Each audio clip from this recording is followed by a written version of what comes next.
Welcome everyone to the Best Damn Podcast. I am your host, John Keene.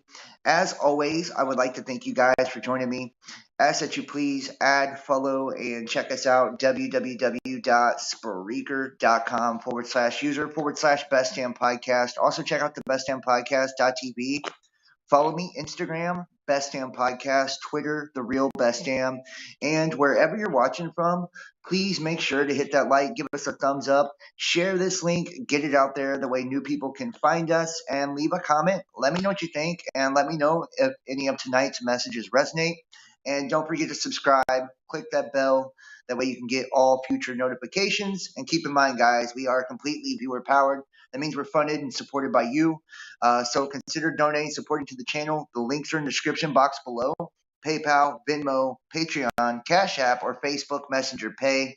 And we just did a new private show for the Uncensored playlist, I believe the day before yesterday. So you can check us out over on Patreon, or you can also join the YouTube channel membership. And if you went any of the other routes, PayPal, Venmo, or Cash App, you just text 513-393-2396 or email the realbestdampodcast@gmail.com after you've joined the Best Damn fam, and you can get your links. Also, you can go that route to book your own personal reading. So let's go ahead and jump into it. Tonight, I'm going to be using the Crow Tarot. This is one of my newer decks. We're going to just kind of see what comes up. I'm not going to hold on to any individual theme. We're going to, love, career, finance, whatever just comes out in the cards. And I will be referring to the book a little bit, so I hope that's not, annoying for some of you guys. But this is a new deck, and with each deck, the artist, may slightly change what, we would normally ascribe a meaning to it, especially like Rider Waite, Hermetic deck, Crow Tarot, they all have different little feels to them. So let's go ahead and jump into it. We're going to start with Aries. Make sure I got Aries on the screen here. Okay. And big ups and big thanks to everybody that, is joining me. I can't really see the chat or anything like that. I'll try to go back and forth here. All right. And everybody make sure to hit that thumbs up in the chat here. So Aries, let's go with Aries. Aries. Pull up my guides here too. All right, guys. Aries.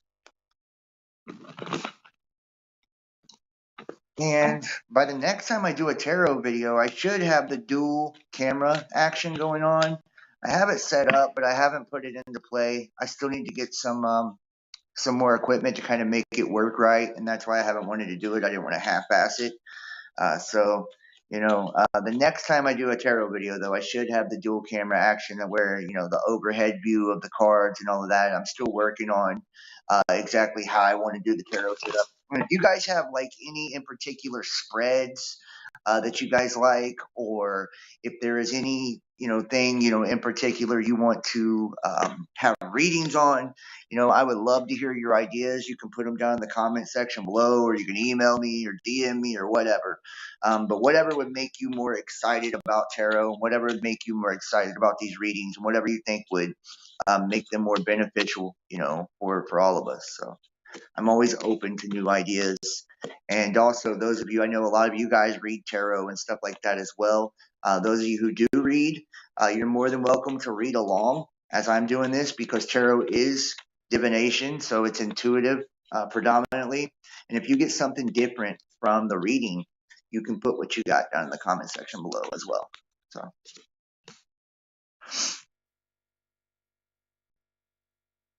Okay.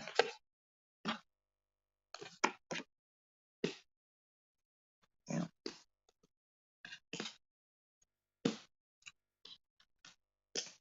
All right.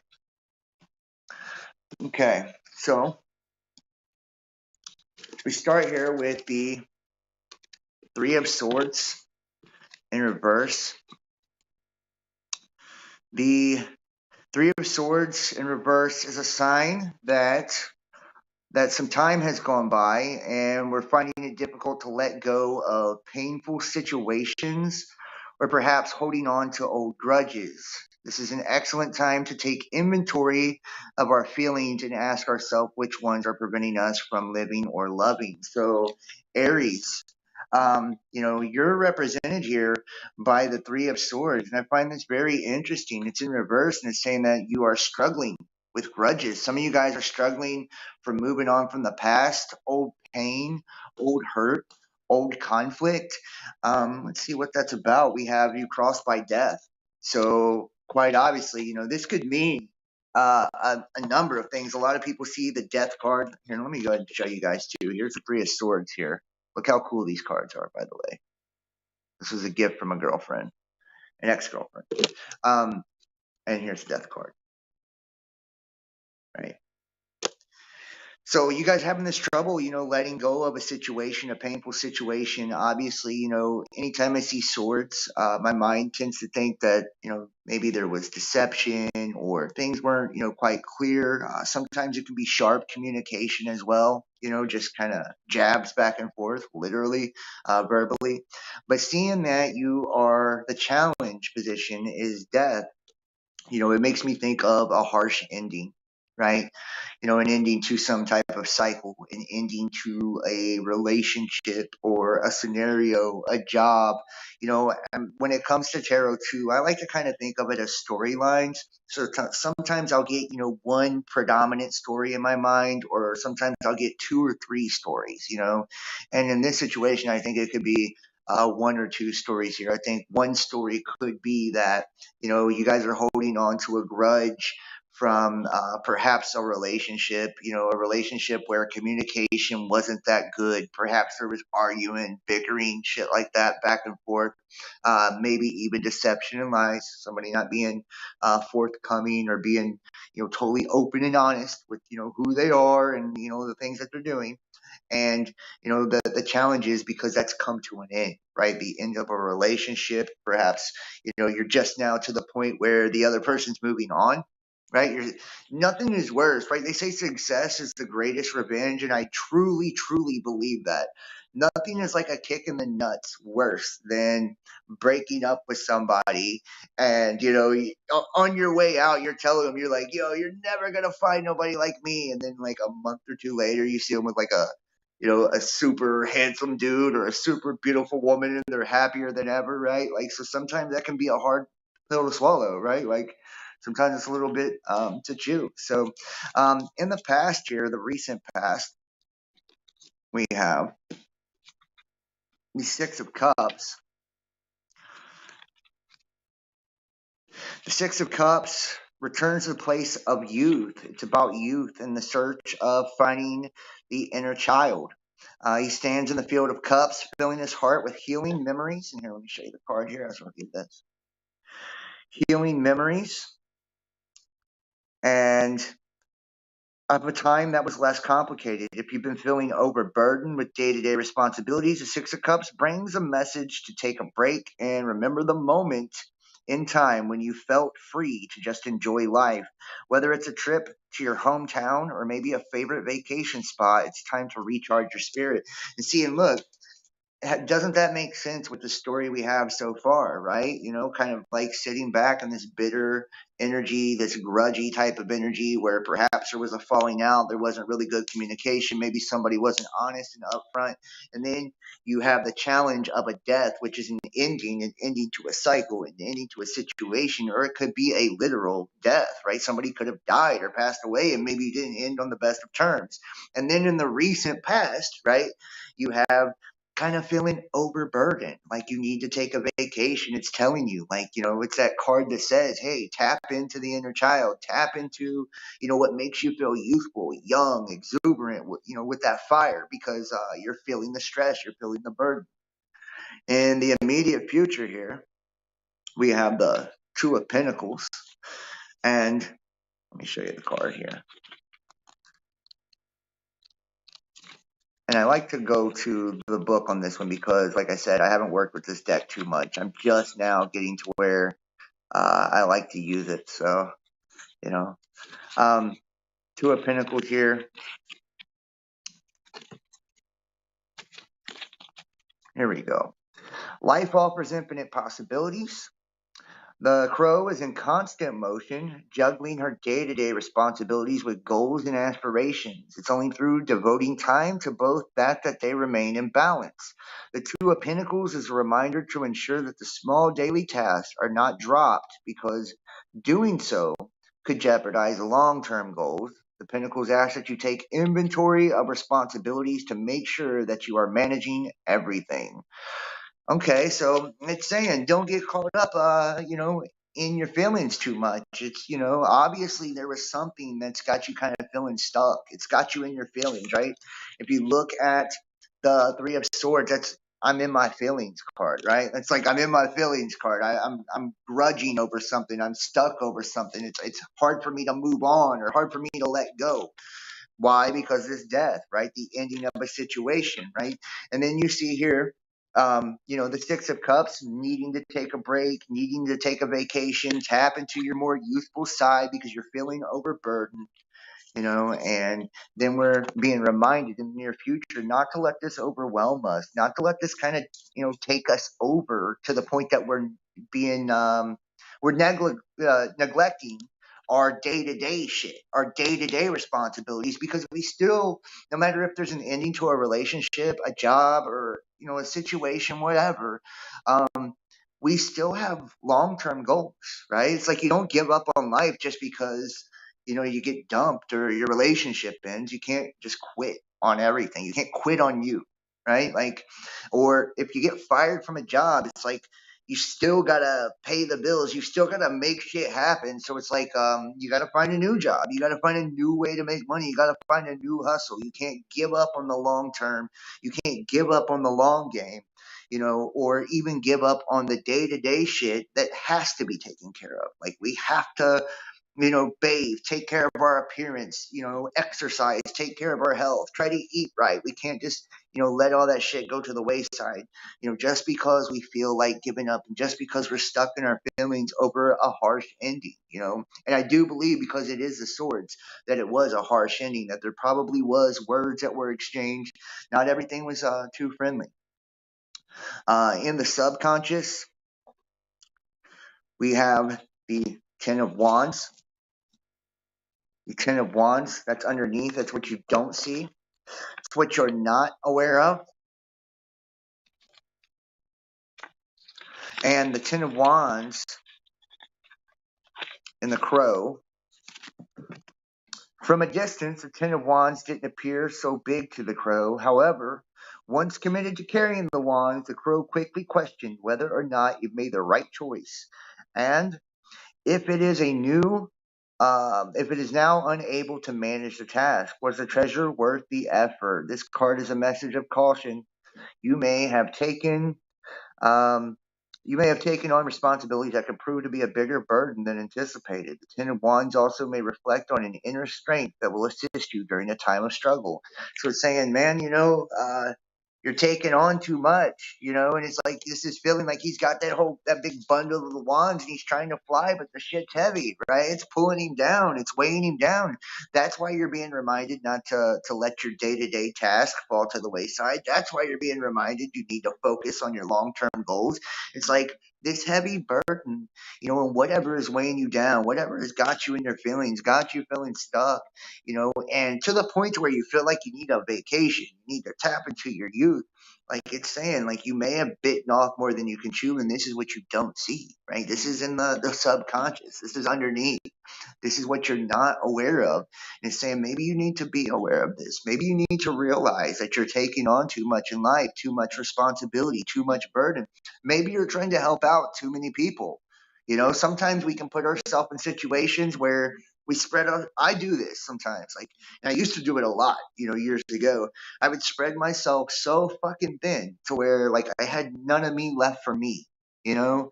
And I would put so much stress and so much pressure and so much weight on myself just from day to day life, whether it be relationships, friendships, my work, whatever, that you're dragging yourself around because you feel that way, and that's when you need to feel like you need to check out, take a break, and you're feeling overwhelmed. So it's saying to be aware of this, to be conscious of this, and maybe you need to ask for help. Reach out, get some friends, a significant other, whatever the situation is, and lighten the load. Start to tap into the things that make you happy, that bring fun into your life, that allow you to kind of be more of a social butterfly, that allow you to feel more free and less constricted. That always, is really key advice, I guess, whenever you're feeling overburdened or weighed down, to find different ways to release, right? Give it up, give it to God. This is a good moment whenever we're feeling like that to tap into our spirituality, and a higher power or whatever it is that, you get down with. And maybe to start, you know, dating sites, dating apps, or just go out, have a drink, meet people, mingle, if you will, right? Something to make you feel lighter, younger, and happier within your life. Um, what you are aware of is the devil, right? We have the devil here. And I think this is one of the coolest artworks here, too. You guys can see that at home. Looking at the devil, and a lot of people see that as a negative energy here. But this can represent a type of bondage, right? Whether it's a carnal bondage through addiction, sex addiction, drug addiction, alcohol, gambling, anything like that. But different types of temptation, where we've seen the Three of Swords at the very beginning. This also can refer to violence, right? So whether it's like uh, physical abuse, mental abuse, emotional abuse, just a really sharp exchange of words. It's saying perched in the middle. I'm going to show you the card again. Perched in the middle, covered in a river of blood, atop his latest prey, the devil is disinterested in the lives he's destroyed. And his presence could be cold and dark. At times, to catch his prey, he channels his charming nature and allows the unsuspecting victim to willingly follow, only to discover later he has taken their joy and replaced it with despair. Chained, yet able to free herself if she sincerely wishes, is a little bird symbolizing purity and a free spirit that has succumbed to the forceful demands of the devil. This card can mean that there is an addiction that's preventing you from finding real freedom and happiness. It may also indicate a fear of change. The card points out that the change you have bound may be of your own creation. You know what? I'm getting an intuitive feeling. Let me just kind of go with this here. I'm getting an intuitive feeling that some of you guys are addicted to a person. Weird, right? I feel like some of you guys, this is a relationship, and the reason you are up in your feelings with that Three of Swords energy, and maybe got the little arguing or deception, like somebody's not being honest with themselves, maybe. But I feel like some of you guys are clinging to a person, a situation, a relationship, and that's your addiction. And maybe this person that's in your life is bringing a lot of bullshit, right? Whether it be they have addictions, whether it be they're not financially stable and you're having to carry all of that burden, or whether it's like just you're giving your all emotionally and pouring your love out and they're not returning. They're not reciprocating. Whatever the situation is, I feel like this addiction, this devil is popping up, and this Three of Swords is popping up because you're burdened and stuck on a person.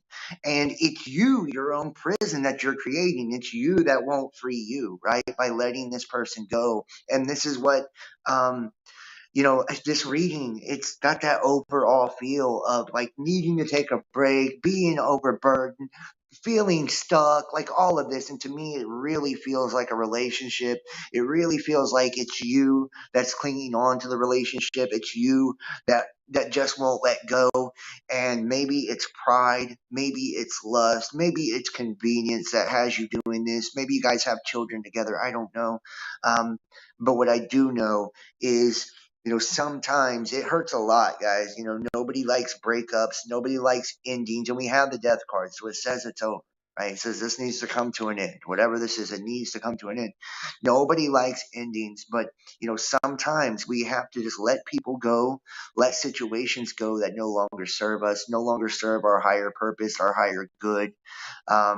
If we really want to be able to grow and evolve and move to the place in life that's truly meant for us, right? Our highest good, our greatest good, our true purpose.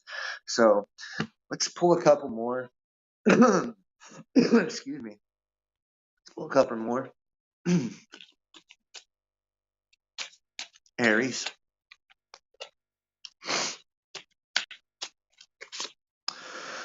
They're in the energy of the Five of Wands.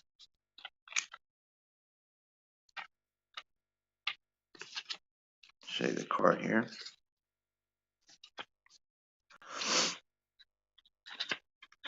All right. And the Five of Wands,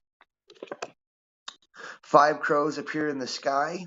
Each crow with it brings a different color wand, symbolizing diverse histories, philosophies, and backgrounds. Although on the surface the conflict may look violent, the crows are competing in a cordial manner and not battling to the death. The card suggests that out of a friendly debate, a good amount of progress moves a project forward. The Five of Wands may denote a meeting that brings various groups together to solve a single problem. And you know what? I feel like maybe, this person is creating, conflict. They are really conflicted. They're the ones who's kind of battling you tooth and nail in this situation. Maybe they're trying to recruit family members or friends to keep this going, keep things together. We do know that there is a death. The death card is in there saying this shit needs to end. So let's see the advice here. The Four of Pentacles. This is holding on to what you have, right? This is holding on to what you have. This is trying to stay in stability and sovereignty. And let's see what the meaning they give here for the Four of Pentacles. All right, the Four of Pentacles, the crow. The Four of Pentacles has accumulated wealth and is financially secure. She's created a comfortable life. However, the fear of losing it all keeps her from enjoying her riches. Focused on the feelings of scarcity and lack, the bird is so concerned with holding her possessions tightly that she's unable to fly. The Four of Pentacles denotes the inability to feel secure despite having wealth. And you know what? There you go, right? Once again, holding on to something. We have the Ten of Wands. That's a heavy burden. We have the Four of Pentacles, holding on to your wealth, holding on tightly, right? And we've had all of this conflict, throughout the reading. Let me knock off the chat here.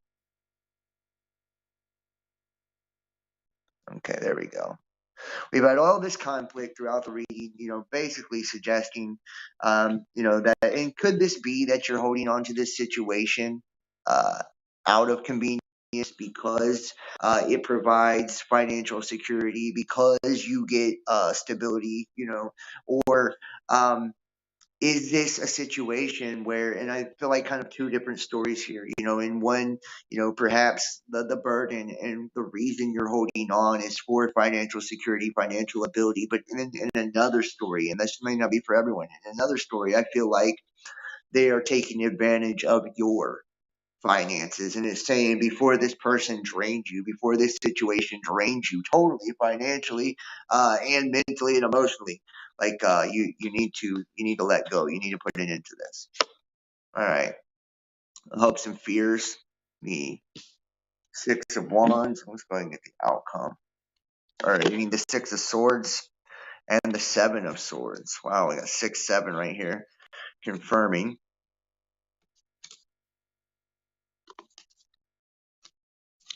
Okay.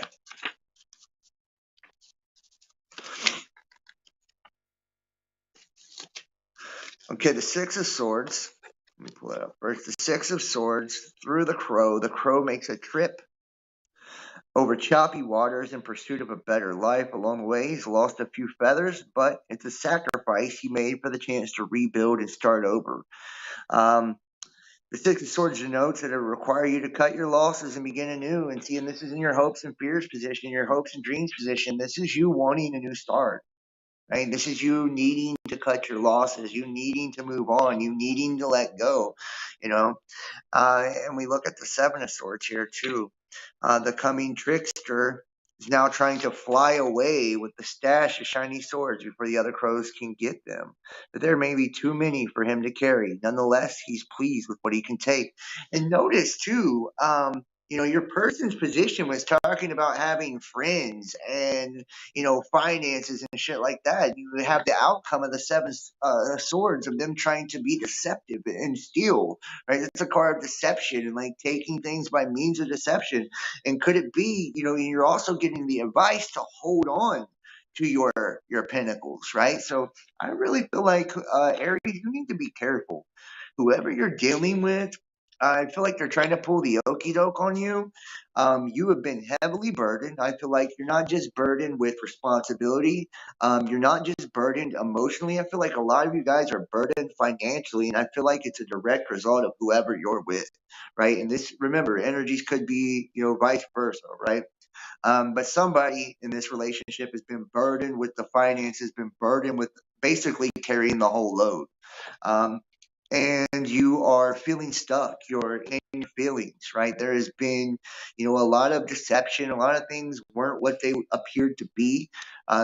Perhaps there's been just a lot of animosity and a lot of conflict, heated exchanges as a result of the situation and the turmoil that's been created. It's saying you need to be careful though and let the situation go. Bring it into this. That's why we had the death card, right? And into the cycle and into the relationship. And maybe take a vacation, tap into your more youthful side, um, and release what's no longer serving you because you even feel it, right? You may have bit off more than you can chew. You're carrying a heavy load, and whoever you're dealing with is not being honest. There's more people involved than just you and them, right? And it looks like they're out for your money. And I'm just going to keep it real. If I'm picking up on the reading, it looks like somebody is trying to be deceptive and get finances, or maybe it's a business or whatever, right? But somebody's trying to definitely be deceptive and somebody's trying to pull one over on you. So wow, pretty crazy. Moving on here. Moving on. Sorry guys, doing this from the phone. Gemini. Now we're gonna move to Gemini here. Gemini, what do we have for you, Gemini? All right. And like I said, guys, let me know in the comment section if these readings resonate for you. I would love to know, what you think. And remember to take what does resonate and leave what doesn't. I don't want you to hold on to something that's not good for you or something. If it's not your story, you'll know it. It's not going to be your story. If it is your story, you're going to be like, there's going to be no question. You're going to be like, that shit's me right there. That's exactly what's going on. So don't try to make it fit. And remember, energies could be, vice versa or whatever. So, matter of fact, let's go for Gemini. Let's go with the Hermetic deck here. Let's go for the Hermetic deck here for Gemini. And the Hermetic Tarot, you guys ever seen it here? This is a really cool deck. I like this one. Very unique. This was also a gift by somebody. Okay. Gemini.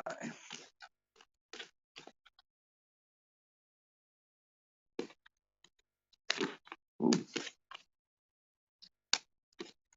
All right, Spirit, what do we have for Gemini? And I will be cutting these videos down and uploading them and premiering them as individual videos after this, but I wanted to do it live tonight. That way if people wanted to watch it in real time, I know for whatever reason, dude, there's just like people are not as into the tarot live as they are the other show and shit. So I'm trying to build a base for that. I'm trying to get people excited about it and excited about different spiritual gifts and techniques. And check out the community section on YouTube. I did post a poll today asking people like if you could have any spiritual gift, which one you would like. And I put like telekinesis and telepathy and clairvoyance and all of that. So check that out. I'd like to see your response to the poll, and comment and tell me why. All right, here we go. Gemini. Spirit, tell us what we got for Gemini. Okay. Move this deck here. Okay. All right, Gemini. All right, Gemini. We start off with your overall energy, the Tower. The blasted tower, right? So, this is the Lord of Hosts of the Mighty. Anytime we have a tower situation, something has come down, right? Some shit has went down. This could be the revealing of a major deception. This could be the revealing of, some plans that you didn't want revealed, or someone you didn't want someone to know. This could be the revealing of a third party situation. This is usually some fuck shit, just to keep it honest, and it's something that is surprising, catches somebody off guard, is unexpected, and it's the illusion coming down, usually resulting in an ending of some sort, or an end to a situation, right? And you're crossed by the Four of Swords, which is the Lord of Defeat, right? Are you feeling, defeated because something has come out here, Gemini? I don't know if this is you or your person, right? If this is something about you, maybe something that you were doing, or something that you were involved with, something that you were up to, but, or if this was your person that, has been up to no good, and it's all kind of coming to the forefront. We'll look more into the cards and see, what exactly that is.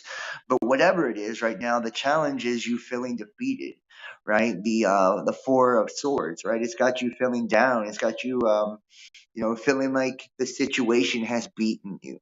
Okay.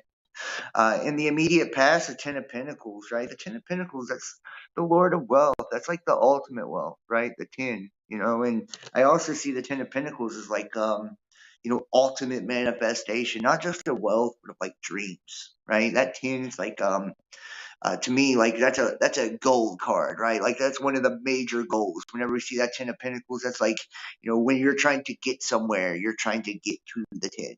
Okay, the 9 is completion, but the 10 is actually when you have it, right? So in the immediate past, it looks like this was your goal. You had a goal, perhaps that involved money, right? Perhaps you were trying to attain or achieve some type of wealth, or put yourself in a position or a situation to attain some type of wealth, and that's kind of come tumbling down. Maybe this, relates to a person. Maybe you've seen your person as abundant, or you've seen your person as the ultimate prize, right? You've heard of people, refer to their wife as a trophy wife, right? So the Ten of Pentacles can also refer to something like that. It's like it's not just monetary gain, right? Sometimes we see people as the trophy. We see people as wealth. We see people as the prize, right? And I feel like in this situation, I'm getting the feeling that this did have to do with money, that there was some type of plan, situation that kind of crumbled down, and now it's got you feeling down and defeated. In the immediate future, we do have the Six of Cups, right? The Lord of Pleasure, the Lord of Pleasure. And I think this is more of, you probably trying to come back from the situation, right? Come back from feeling defeated. Maybe you're going to do a little bit of pleasure seeking. Um, Maybe, you see this as kind of a way to lick your wounds, so to speak. And I agree. I think anytime that we get beat down by the world, it's really good to tap into the things, or to seek the things that make us feel good, and whatever pleasure means to you. Pleasure's not always got to be something sexual. Sometimes being in nature is pleasurable. Spending time with your family, your children, the one that you love is pleasurable, right? And I feel like it's more like that's the energy you're going to be in here in the immediate future. And it's probably as a result of this recent defeat. It's probably as a result of this recent tower, right? It's like, one of the best ways to move on, especially in a relationship, if it is a relationship that you lost, one of the best ways to move on is by finding somebody new, right? Dating somebody new. Okay. Underneath we have the Lovers, right? Underneath we have the Lovers. So, right, this is what you don't see. Maybe this situation, that you're seeking with the pleasure here in the immediate future, maybe this is going to be with somebody that could potentially be a lover for you. Maybe that this is how it's going to come about. And this is the advice probably too, I think. I'm really getting the feeling that your the pleasure, the answer to your situation, and getting out of this stuck kind of feeling lost or defeated energy because of whatever has come to light, whatever has kind of and maybe this was infidelity, but I really do feel like this for whatever reason, is around finances, it's saying that, this person is going to bring pleasure into your life, that this situation in the near future is going to bring pleasure into your life. You're going to have more pleasurable encounters, and this is going to get you out of that feeling of being beat down and defeated and stuck. Yeah, we have the Hermit, right? Perhaps you could be dealing with a Virgo. Maybe I think that, this is probably just your energy right now, though, right? You're probably taking some time out. We've had a tower moment, there has been the loss of a kind of a dream or what you've seen as a dream situation, and, feeling beat down and defeated and all of that coming to light, so it's probably best that you're, doing some introspection, doing some healing, doing some self work, working on you. And like I said, this could even be a Virgo that you're going to be dealing with, with the lovers underneath and the pleasure in the immediate future. So let's see what else we have. Gemini. Gemini. I think it's also a warning too, not to do too much hermit time too, right? Like if we want to create that lover situation and bring that pleasure, then it's really good to kind of get out there, reach out to people, communicate, put yourself in a position, right, to engage, after you've done your healing, of course. But don't stay stuck in that lack energy. Don't stay stuck in that defeatist energy. Okay, got a couple pop out here. All right. Okay. Your person's energy, the star, right? The star card for your person, right? So this is how you see them, right? You're seeing whoever that you're dealing with or this person that you're going to be dealing with, you see them as the star, right? They're in the spotlight. Maybe this person does social media. Maybe this person is, a public speaker. But whoever you're dealing with here, there's a lot of attention on them. It's kind of all eyes on them, or maybe that's just how you feel about them. Maybe where if they go out in public, people stare at them, because they're really attractive. But the star can also represent commitment too. This can be long-term commitment. I do feel like this is something you're going to want with that person is a committed situation, long-term commitment, stability. But you see them as, bright, brilliant, shiny, and I feel like you feel like other people see them the same way too. That's why they're showing up in that energy. They, like they're really attractive, or, a lot of people are, pay attention to what they do. Like I said, they could be a public figure of some type.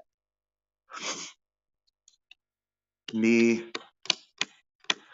Challenger, the Princess of Wands, Princess of the Shining Flame. I feel like this is just inviting you to really be yourself, right? To kind of throw a little caution to the wind,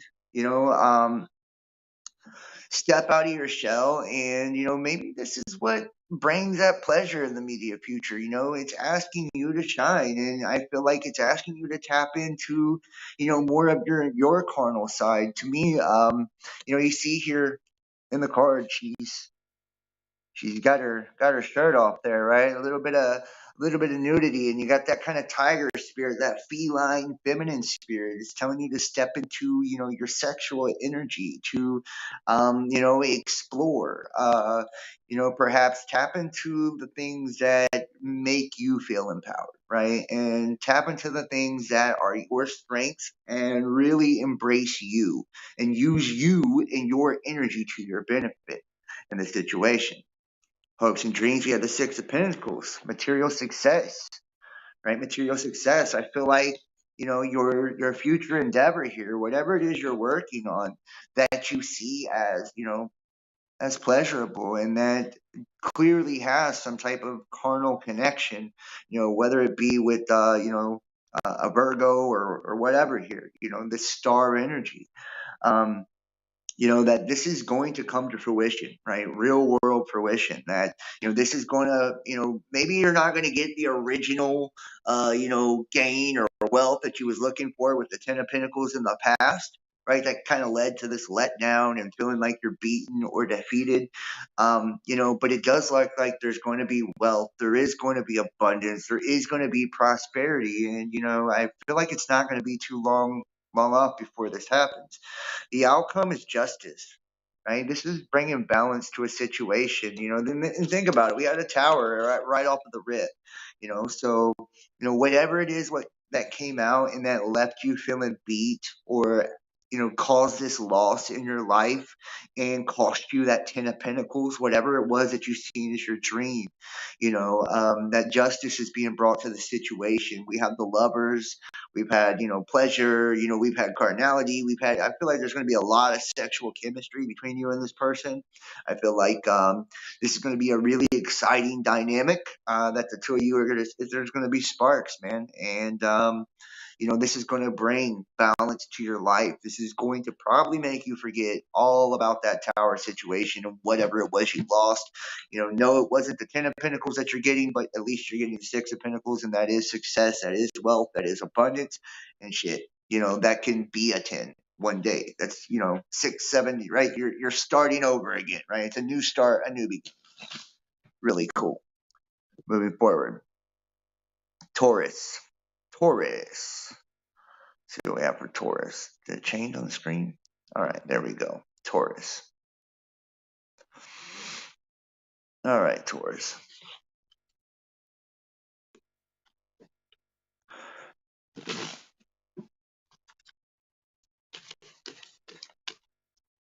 Matter of fact, Taurus, let's switch decks on you. Let's go back to the Crow Tarot for you, Taurus.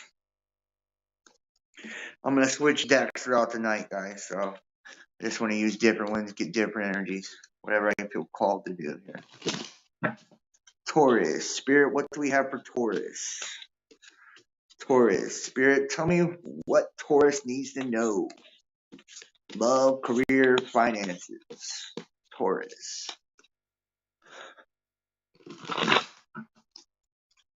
Like I said, hit that thumbs up, guys. Hit the like if you're in the chat. And make sure to leave a comment. Let me know if any of these messages resonate. Subscribe. Click the notification bell. And guys, please donate and support to the channel. That's how I keep all this stuff going. And I am trying to save up right now. I'm looking to make some of my own dreams manifest. So, help me out. Support the channel. Book a tarot reading. The number and the email in the description box below. Join us over on Patreon or YouTube channel membership. All right, Taurus. Let's see what we have here. Ooh. All right. I'll take it. All right.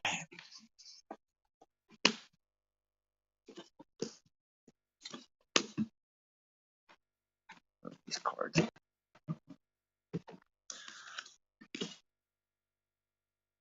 All right, Taurus.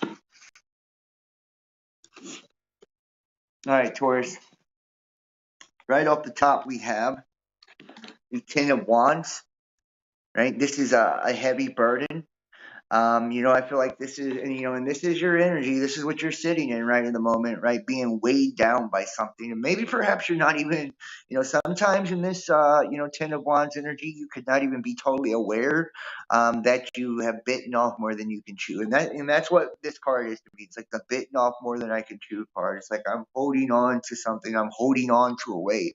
I'm holding on to a burden, or I'm juggling a bunch of things that are really dragging me down, weighing me down, right? And, sometimes too, when I look at this card, it can remind me of somebody that, and not just bitten off more than you can chew, but sometimes, if we are kind of too ambitious, would you say? Like too ambitious, or trying to juggle too many people, too many things, just doing too damn much, right? We can put ourselves in that 10 of Wands energy. All right, we're crossed by the Queen of Cups. And in the tarot with the Queen of Cups, this card in particular, and the Crow Tarot is a little bit differently, but in the Rider Waite, it's the one card where she's kind of got like your hand over the cup. So most of the time, cups mean like emotional abundance, or, emotional prosperity or opportunities for, really beautiful emotional situations. But in the Rider Waite, she's got her hand over the cup. Let's see what the Crow actually says about it. On her throne, surrounded by the ocean's bounty, the serene queen stares out into the water where she connects with her subconscious mind and receives messages from her higher self. The cup in front of her is covered with feathers and represents her inner thoughts. The Queen of Cups denotes loving, intuitive energy that may be found in an older woman in your life during a time that you seek healing. This energy may also manifest in yourself during the times you need self love. The Queen of Cups brings a gift of compassion and emotional connectedness that may be directed toward you or that you will direct toward another in need.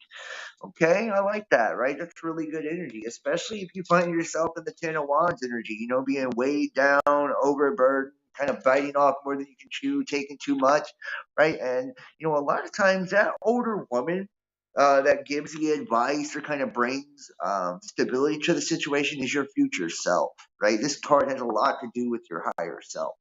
Right? It's like the older version of you stepping back in time, and talking to the younger version of you and saying, "What the fuck are you doing?"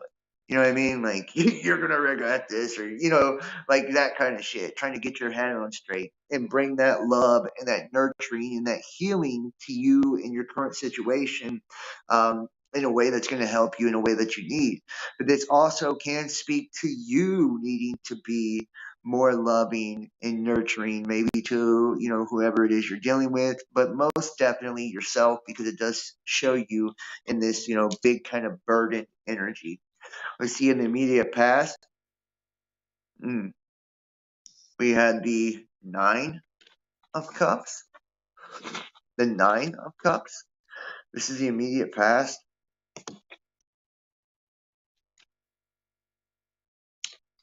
Okay, the Nine of Cups, the proud crow, stands atop all the riches he's been able to collect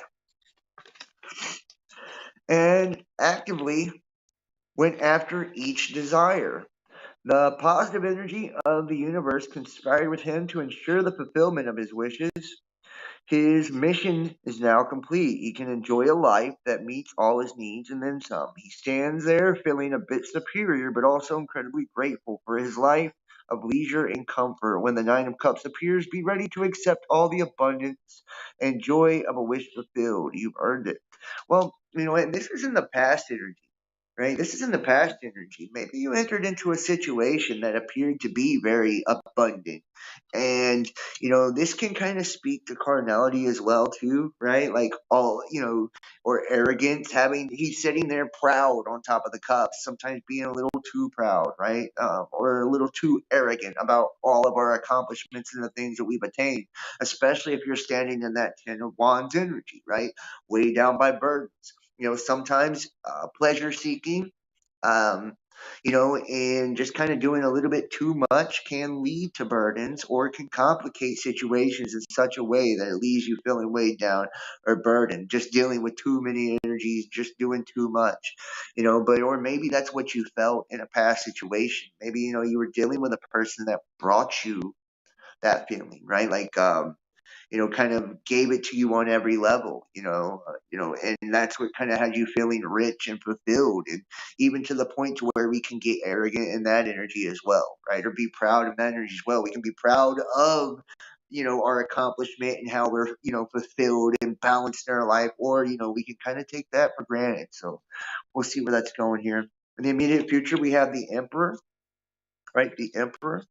And I feel like, this is either you or your person.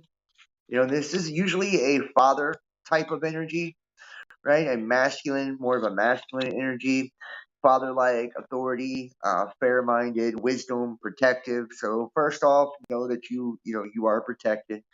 The Emperor represents masculine father energy, whereas the Empress offers abundant love and nurturing. And the Empress is your card, Taurus.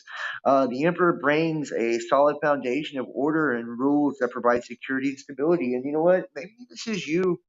Let's kind of put this together here. Let's kind of see what its story is unfolding here now.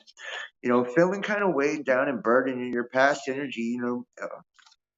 I don't know if you're feeling fulfilled, right? Your table's full, your cup's full, you've got all these different fruits and, delectable delights to choose from, and, you're challenged by, the nurturing and giving the emotions, right? Like maybe somebody wasn't being or getting the emotional fulfillment that they needed out of the situation. Maybe there was a really carnal, pleasurable type of energy between you and your person, but it was asking you to open up more emotionally. And that kind of has you feeling down or has you feeling burdened or feeling like you're carrying too much. Maybe you were dealing with more than one person. Maybe they were dealing with more than one person. That's why you didn't want to open up. But you, being the Empress Taurus, in the immediate future, it looks like you'll find your Emperor, right? Or you will be with your Emperor. You will have that Emperor type of energy, right? That's stability, that's protection, that's guidance, that's strength, and that's creating the structure from coming out of kind of, this real pleasurable or pleasure seeking energy into something that's kind of a little bit more stable, right? It's kind of got like a little bit more rules, but it's to bring the safety, protection, and guidance and all of that is kind of necessary to have a healthy and balanced life. All right, underneath we have the Four of Cups, and if you see here, I can, just kind of off the top, my intuitive, you see how you got the three cups over here. He doesn't even see the three cups, right? They're empty or whatever, right? He's focused on this one cup coming out of the cloud, like a gift from God. And in the Rider-Waite, the tarot too, the man sitting under the tree and he's staring at the three cups that are empty. He's staring at the cups and all that he's lost and all that didn't go right, all that's went wrong, and it's being oblivious basically to the gift from God that's right in your face, right? Or the one that's trying to be given to you. It's like the universe is trying to give you this blessing and whatever you've lost and whatever you've been through. And it's even saying too, it's another card to kind of speak to not today but soon, right? Like there needs to be a little bit more work that needs to be done, or we need to work on ourselves more, or we need to invest or put more work into a situation for it to become that. But it's telling us not to focus on what we've lost, but that there is a bigger plan, and that that there is that cup, and that's the actual gift, right? That's what the universe has for you and is trying to give to you. We have the Hierophant. Let's take a look here too. The Hierophant, which is more Taurus energy, is education, tradition, religious institutions, and higher learning. The Hierophant crow is pragmatic and does not take unnecessary risks. This crow appears at a time when conventional approach is needed to resolve a situation or help further a project. The card brings a warning that now is a time to think outside the box. Instead, seek knowledge. It's not a time to think outside the box. Instead, seek knowledge from well regarded institutions or people. The Hierophant role is to stand before others as a mentor or spiritual teacher. He is deeply connected with the divine and could represent guidance that comes from connecting with our higher self through a professional healer. Well, how about that, right? You kind of have that Hierophant energy, and it's telling you not to take a bunch of risks right now, right? Don't, this isn't the time to kind of pull something out of your ass and throw the Hail Mary or whatever. Like this is a time to be more conventional, more practical. And we do have that Emperor in the immediate future as well, right? Which kind of, to me, is kind of speaking to the same thing, right? Like, that more practical, stable type of energy, and the person you could be dealing with, or looking to, could be a teacher, a spiritual teacher, right? Because that's a Hierophant, it's like a Pope type of energy, right? It could be a spiritual teacher, somebody that's a leader, somebody that's gives others guidance, life coach, whatever, right? Um, but you're going to need to rely on, kind of a more traditional wisdom or a more of a traditional way of looking at things. And it looks like here in the immediate future that that's going to bring a little bit more stability, but it's also going to bring some kind of rules and, but structure. But this is much needed structure. All right, let's pull a few more for Taurus. Taurus.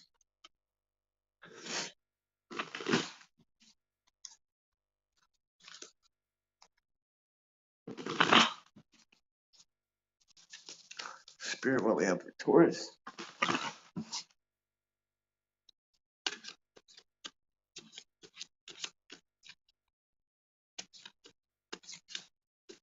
All right. Temperance. Knight of Cups in reverse. All right. All right. The Temperance card. And this is your person, Taurus. So your person right here is in the Temperance energy, right? Kind of trying to stay balanced, right? Perhaps being patient about a situation. It represents moderation, alchemy, angel communication or higher communication. The energy of this crow is patient and balanced. She has the power to project grace and calm on the outside while actively solving problems and figuring out solutions to complicated issues inside. When the Temperance card appears, it's a sign to take a long term view when embarking on a journey or seeking a solution. Just as a crow blends two opposite liquids, try to blend and harmonize with the people around you. When working with others, ask for their input and incorporate their ideas. Perhaps something totally new will come of it, right? Wow. You know, it's calling for patience, practicality, balance, moderation. There's been a major theme in your reading of that. We've had the Hierophant, the Emperor, and the Temperance card. All three major arcana, all three cards speaking to moderation, to practicality, and to patience, to balance, and all three cards too that are also kind of pushing you in the direction of, seeking kind of guidance or wisdom or leadership from, someone more of an authority figure, a teacher, a healer, or a spiritual leader, whatever, right? That, that type of energy could be really beneficial to you right now. Okay, let's see here. We have the Knight of Cups in reverse. The Knight of Cups in reverse may represent a person who's become overly emotional, right?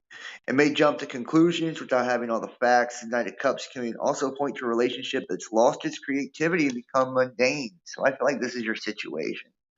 And I feel like whatever the situation you're in right now, it's just lost its juice, right? It's lost its juice. And I feel like a lot of it, and because that was your past energy, that Nine of Cups, I feel like, there was a lot of excitement in whatever you were engaged in and whatever you were doing, but it's lost its flavor now, right? The Knight of Cups in reverse kind of shows that something has lost its flavor. It's lost its juice. It's become mundane. It's lost. The thrill is gone, baby, right? The thrill is gone. And now it's asking us, especially your reading with all the major arcana, is asking us to go to a more practical approach, something that's actually going to sustain you and that is going to bring longevity, right, and balance to your situation. We have the Nine of Wands in reverse. Nine of Wands in reverse. This is your hopes and dreams here. Your hopes and fears. We might have to clarify that one. The Nine of Wands in reverse. The Nine of Wands cautions you against blaming others for your lack of progress and asks you to look inward. Are the obstacles in your way there to teach you a lesson or to self-sabotage because you're fearful of committing fully to an idea or a project? Wow, Taurus. And think about it. This one's been crazy, dude. You've got a really wild reading here. We've got you. We've got you literally in the past. That Nine of Cups, that kind of pleasure-seeking, energy. We've also got you here, not kind of seeing, what's in your face. Maybe that's kind of like a grass is greener energy, or trying to get the cart ahead of the horse and all of that type of energy, right? Where you're not seeing, you're focusing on all that went wrong instead of, what was right, or, focusing on the lack and the loss instead of like the blessing that's right there. Sometimes we don't see it, it's right in our face.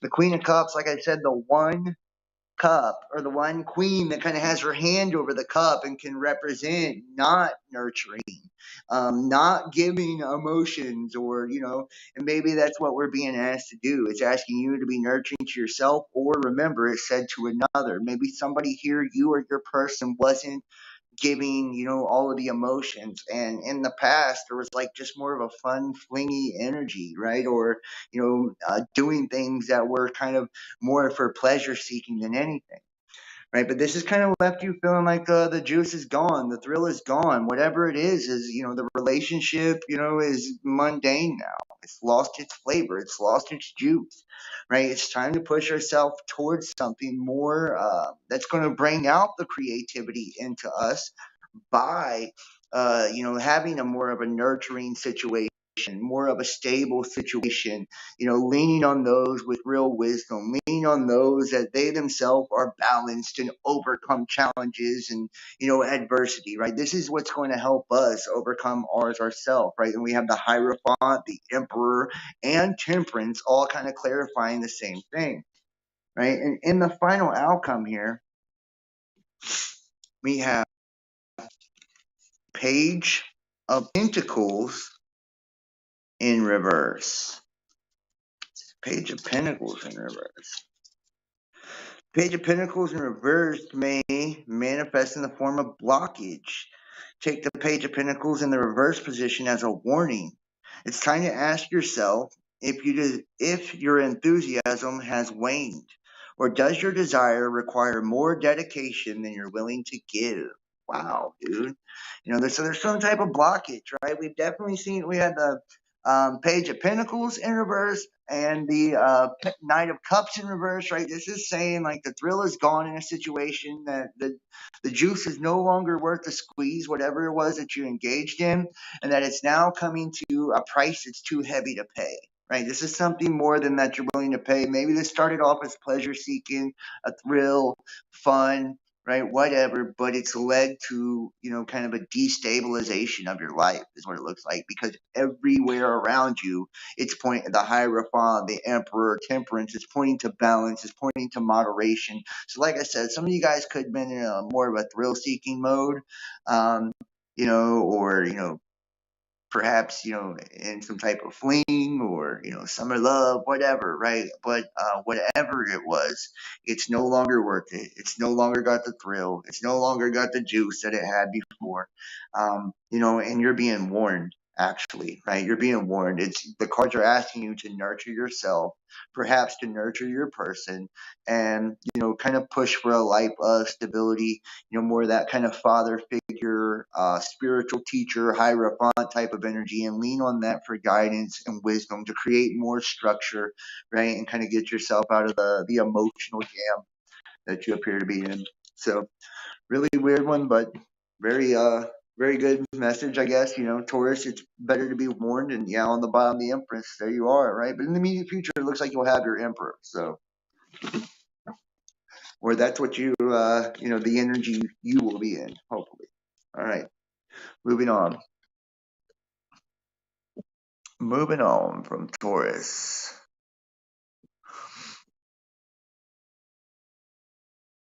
Cancer.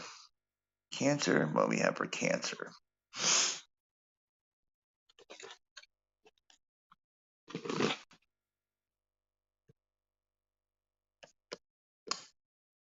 And let me try to pull up the chat over here real fast so I can see.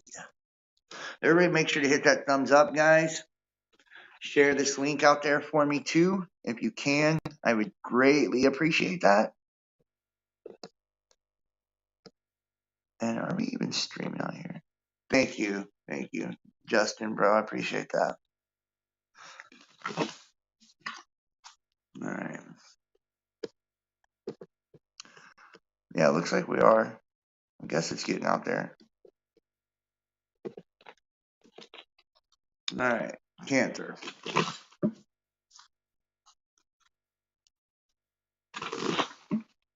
Great reading. Thank you. Yeah, they're pretty in-depth tonight, man. I like this Crow Tarot. I think it's really cool. I think it's really cool. All right. Cancer. What do we have? have a Cancer. I'm moving forward, Cancer.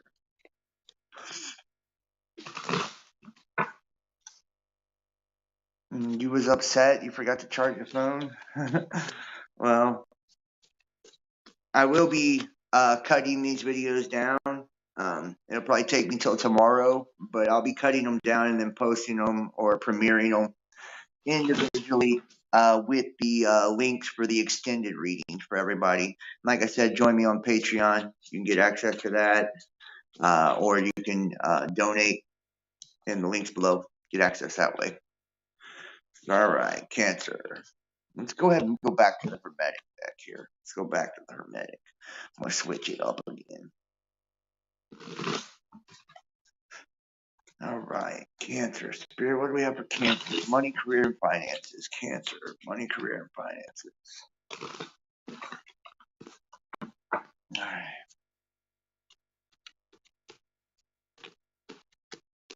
All right, Cancer.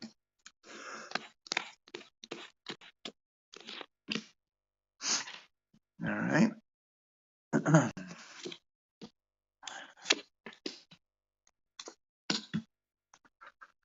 Right. Okay. All right, Cancer. We have the Three of Cups, Lord of Abundance. Right. Some of you guys right now are feeling yourself. Maybe you are feeling very abundant. Some of you guys perhaps this is emotional abundance to me, right? Whenever we're dealing with the Three of Cups, this is celebration, that celebratory type of energy. See what you're crossed with here. The Lord of Sorrow, the Three of Swords. Maybe some of you guys have just had an ending to a relationship or a third party scenario, some type of situation that's kind of brought a lot of strife, a lot of conflict, and now you're kind of just kind of celebrating the release or celebrating kind of getting out of a bad situation or something that wasn't serving you. In the past, yeah, the star card, right? Maybe it was a long term commitment or some type of commitment. But with the swords there, I do feel like there was a conflict that everybody wasn't really seeing eye to eye.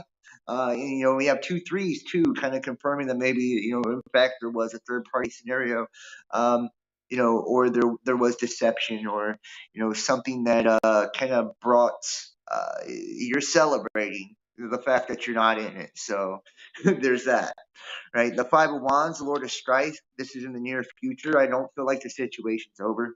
Whatever it is you're dealing with, this may be a temporary respite or temporary relief, from whatever has kind of been rocking the boat within your life. Like I said, to me, I keep getting the energy of the 2 3s or the third party scenario, the swords, perhaps, deception, conflict, or a lack of communication, even though you're celebrating right now, in the near future, it does look like there's going to be some tension, some animosity, and that, maybe you need to brace for impact a little bit. In the subconscious, underneath, we have the Ace of Pentacles. The Ace of Pentacles, right? This is what you don't see. Maybe you don't see that, the abundance of your situation, right? Or, maybe this is dealing with money, or let's clarify that. Let's clarify the Ace of Pentacles. Six of Cups, pleasure. The Chariot. Some of you guys could be dealing with someone at a distance, right? I think you guys are perhaps trying to come up on money. Now the Two of Pentacles, harmonious change, right? But in order to get this money, in order to get this abundance, and kind of get out of this strife, this conflict, and whatever it is that you've got yourself into, right? And have and maybe have like a longer celebration than just for today, but maybe one that actually lasts. There needs to be some changes made. Let's see. The Princess of Cups, Palace of the Floods. Yeah. Some of you guys need to consider perhaps your own emotional stability or the people that you're dealing with emotional stability a little bit more. how other people feel, the universe. Understand that everything happens in divine timing, in that, the universe, if you will, it doesn't make mistakes, right? So if you're not involved in something, it's because you're not meant to be. If you're not with somebody, it's because you're not meant to be. Uh, if some things come to light, about your situation that, has really created conflict, and those were things that needed to come to light, right? So, let's not be upset at ourselves or at anyone else, for things that don't work out in our favor, right? Even though I feel like you are feeling yourself right now, a hermit. Some of you guys could be dealing with a Virgo, or this is the energy you need to take on, right? You need to probably, kind of do a little bit of introspection, reflect on you, reflect on this relationship that's at a distance. And I feel like there could be I'm getting more of the intuitive feeling of like there's emotional distance here, right? There's emotional distance. It's not just physical distance, but there's actual distance, distance. And that maybe this was a situation that you were seeking for pleasure, or was a pleasurable situation, something that you could see financial abundance in, something that you kind of seen a come up in, and I feel like there's a little bit of premature celebration, that the cards are asking you to consider the emotions of others that are involved in whatever it is you're doing here, and to kind of do a little bit of introspection as well and see the role that you play. The outcome, the Ten of Wands, that's the Lord of Oppression, right?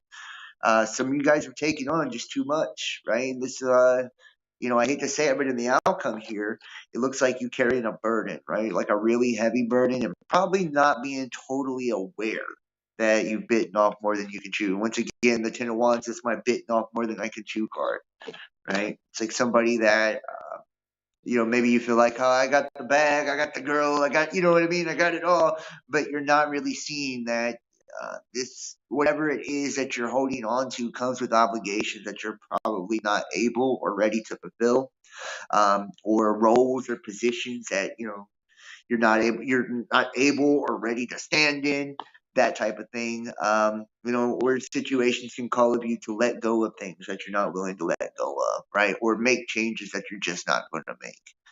So like I said, we have the Ace of Pentacles underneath. I think somebody was seeking money here, right? Like, they felt like whatever this situation was, it was I hit the lotto type shit, but it doesn't look like that's what it is, and I feel like there's premature celebration. I feel like there was a lot of pleasure seeking as well. Maybe this situation even came about through sexual encounter, you know. But your outcome here is the Lord of Oppression, the Ten of Wands. Let's clarify it. Yeah, the Wheel of Fortune. So the Wheel of Fortune is spinning in the other direction, right? Get one more. Six of Wands, right? Victory. So in order to have victory over this situation, you need to take on that hermit energy, right? Which is one of wisdom, it's one of knowledge, it's one of introspection, it's one of self-reflection, and kind of see, whatever it is, the role that you have played, or, and make the focus about you and what you can do to change a situation, what you can do to fix a situation, what you can do to heal your situation, and not kind of, project onto others, and realize that you're carrying a burden here, and that that biting off more than I can chew type card, that's not being aware of it always too. It's realizing that whatever it is you're agreeing to has obligations. Whatever it is you're doing, right, will have responsibility, and being aware of that, having that introspection, kind of looking at that and saying, okay, can I fulfill this? Can I do this? And be careful before we celebrate and declare victory over something in our lives that we want the win. Right? Do we actually want to win the prize behind door number 3? Right? We had those threes, right? The third party shit. So be careful, because you may get what you wish for there, Cancer. So all right, guys, moving on to the next one here. That was a weird one. Capricorn. Capricorn. Sorry. All right. Capricorn. All right. I think I'm going to switch. Oh, let's do one more at the Hermetic deck for Capricorn. Now let's switch to the Rider-Waite for Capricorn. Switch to the Rider-Waite. The trusty Rider-Waite for Capricorn here. All right. All right. Here we go, Capricorn. Spirit, what do we have for Capricorn? Money, career, and finance. All right. Intuitive messages. Spirit, what do we have for Capricorn? Money, career, and finances.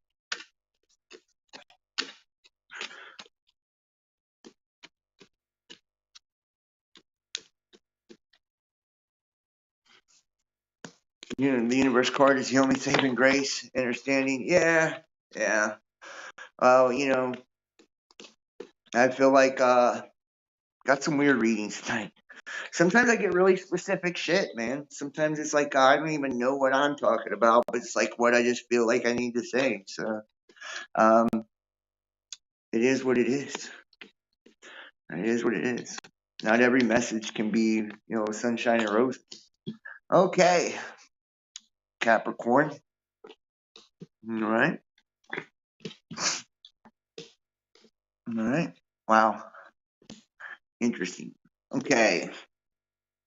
Capricorn, we have the Five of Swords, right? You know, some of you guys have currently been in a conflict. Maybe you are getting victory over a situation, a deceptive situation, or a relationship or a person that was very deceptive. I feel like, you know, this has kind of left you in a very conflicted energy, right? You see, he's got the swords here of the other army. As they're walking away, he's walking off with their swords, right? Like, this is the more than one way to skin a cat card for me. We have you in the Fool energy, right? And the Fool is not a negative energy at all. It's just not seeing a beautiful new beginning or opportunity that's heading your way.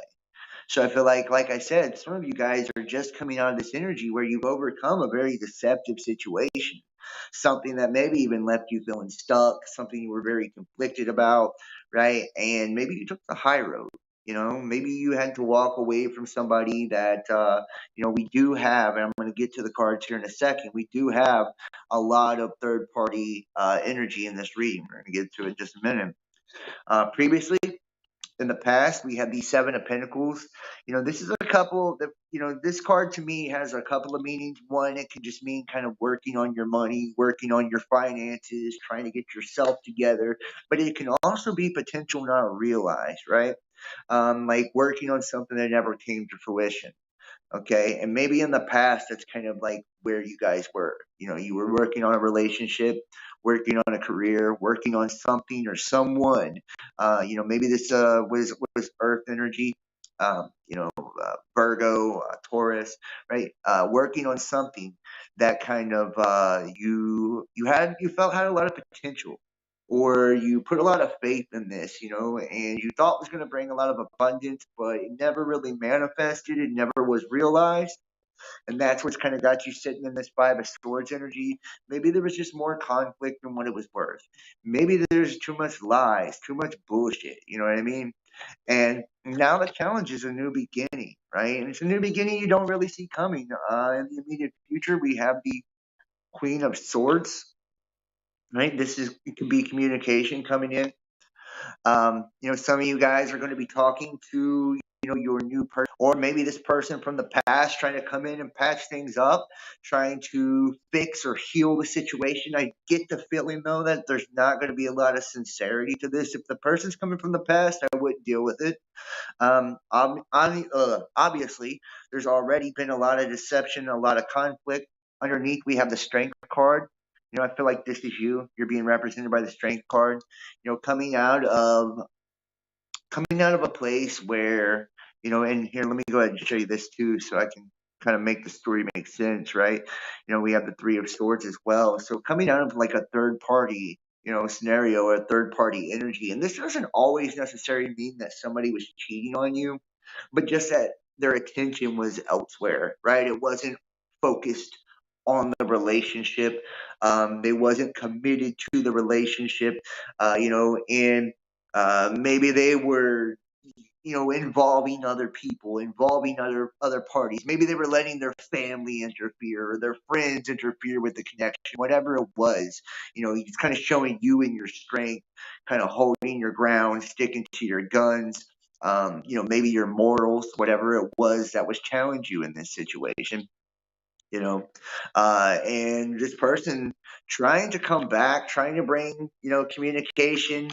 I feel like I said, if they're going to bring an apology, it's not going to be sincere. It's not going to be genuine, but you do have a new beginning coming in, probably a new relationship. We'll see here. Let's get some more let me go back here for Capricorn. Let's get some more for Capricorn. Let's see about this new person for Capricorn. This new person, this new situation for Capricorn. Okay. This new person, this new situation for Capricorn. Okay. All right. Wow. Okay. We have the Hanged Man. I feel like this is your new person. Maybe they were waiting for your current relationship or your current situation to end. I kind of get this feeling, and we have the challenge death, right? The ending to something. So I do feel like this is kind of the theme here, that you and maybe even them, right? We're kind of just waiting for the relationship that you were in to kind of be over. The writing was on the wall. They knew that you was dealing with something disingenuous. They knew that there was a lot of conflict. They knew that there was a third party, right? And maybe, and a lot of times when we're in these situations, especially someone's cheating on us and shit like that, or lying to us, for whatever reason, it will make us cling even more, right? And a lot of, a lot of times, some people, they have the ability to cut that shit right off, and I've been in both energies, to where it's like you get cheated on or lied to, you'll walk right away, no questions asked. It's like, I'm not dealing with that, not today, sir, right? But sometimes, because it creates such emotional trauma, you're a Capricorn, that's what's up. Because it creates such an emotional burden, right? It can leave us feeling like we're not good enough, like why? Or we kind of go into maintenance man mode, where we're trying to repair the situation. You're like, how can I fix this? How can I make this better? Or even we want to convince ourselves that we're able to forgive people for these things when we're really not. And I'm not saying that you're not, but I'm saying sometimes, there's too much water under the bridge, but we want to, when you say, oh, I can get over this, or I can let this go, but you can't, right? You can't. And like I said, I do see your person trying to come in, maybe bring some apology, but it's not going to be sincere. The new person you're dealing with could be a Virgo. I feel like I keep getting the Hermit over and over and over tonight. And what, I'll say this too, that to me, this is always calling for introspection. This is always calling for you to take it and look inwardly, right? And to really look at a situation from your side, right? This is like self-care, being patient about something, not making hasty decisions, and really going within for the knowledge. Like I said, we also have the death card, calling for an ending to the situation, and ending to the relationship, where the relationship's just over because of this third party scenario. You could also be dealing with a Pisces, Cancer, Scorpio, right? I do see you guys having, and this is you, right? The Nine of Cups here, just sitting with all those cups behind you, right? And this is it. That to me is like, really, it's justice. That's karma coming back, being put in a situation that's left you, yeah, Knight of Swords, where there was just a lot of chaos, emotional turmoil. Yeah, man. You need to putting an end to this. Kind of wake up out of the slumber, snap out of it, quit focusing on what you've lost. Quit focusing on what hasn't worked or what others have done to you, right? And the cups that are spilled here, and start focusing on these two cups you have behind you, right? You still got two more cups. You still got a lot going for yourself. And that's why the Hermit card is popping up. It's asking you to look inwardly. Let's not listen to the excuses of exes and, empty promises of how they're going to repair a situation that they created. And let's start looking at ourselves and looking that we're responsible for our own happiness and that there is new love coming up in for you. There is a new situation coming in for you. Yeah, Queen of Pentacles, and it's going to be something abundant. It's going to bring emotional abundance, financial security. It's going to bring all those things that you're looking for, but we need to be patient and we need to put an end to the old first and kind of snap out of that, self delusion, right? That dream that we tell ourselves about other people. Let's just stop looking at others for what you want them to be or the idea you have of them in your head, and start looking at the situation for what it actually is. Start looking at the facts of what's actually been done, what's actually taken place. And whenever you're getting that apology or they're trying to make amends or fix, the situation, take those things into account, don't listen to the words, right? But the actions. Make sure that there's action to back up these things if you're going to take them back or you're going to, try to create something new here. Okay. There you go, Capricorn. Moving forward, we are going to Leo. Leo next year. Leo. All right, Spirit, what do we have for Leo? Let's go back to the crow. So back to the crow for Leo. Straighten these cards out a little bit too. We'll be doing part 2 of psychic powers of the human mind probably tomorrow. I might take a break for a few days. I don't know. I'm working really hard lately, putting out a lot of content. And I will be premiering all the individual videos tomorrow as well, with the links for the extended readings. For those of you guys that are interested, you can join us on Patreon to get access to those, or the YouTube channel membership to get access to those, or you can donate, join the Best Damn Fam, $35 a month, get access to the extended readings, as well as the Uncensored playlist, which there is a new private show every week and a library of shows, over 100 videos. Each show is like 3 hours long. I mean, and it's content that you're not going to see anywhere else, right? It's just it's really good stuff. So, and you get to help us be able to do what we do here. You help support me, my life, the people I love. And you support the channel as well when you donate and when you give and when you support us. So everybody, I do encourage you, make sure to subscribe. That helps a lot. Share, comment. Let me know if the messages resonate and consider giving. Or book a tarot reading. Book your own personal reading. They're $50. The number to text and book your reading, 513-393-2396, or email therealbestdampodcast@gmail.com. All right, Leo, what do we have for Leo? Leo, do we have for love, career, and finances? Spirit, tell me what we have for Leo. Love, career, and finances. Leo, love, career, and finances. Leo, love, career, and finances.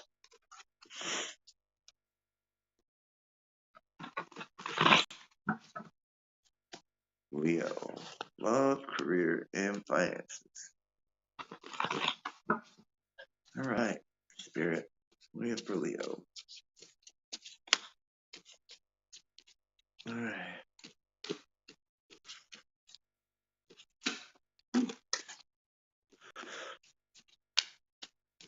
All right, Leo. Big cards here.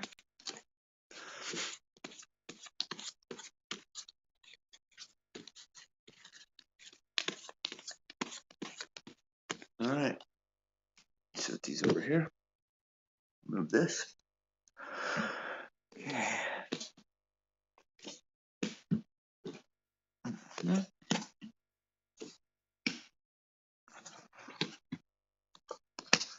All right, Leo. Okay, Leo. We have you in the Nine of Cups energy. Right now, I feel like some of you guys could be, feeling really confident, kind of feeling yourself, feeling like, there's a lot of emotional abundance, emotional fulfillment. Some of you guys, too, could be in a situation where, you're either seeking pleasure, there's a lot of carnal energy, or, maybe that's what you're wanting to do.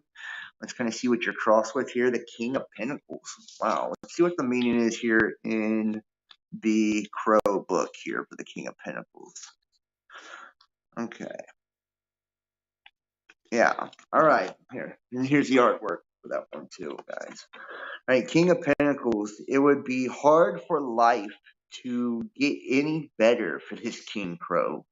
His savvy skills earned him an abundance of riches, and he lives a most luxurious lifestyle. His heart is pure gold, and with wings outstretched, he shares all that he has accumulated, from material possessions to his acquired knowledge.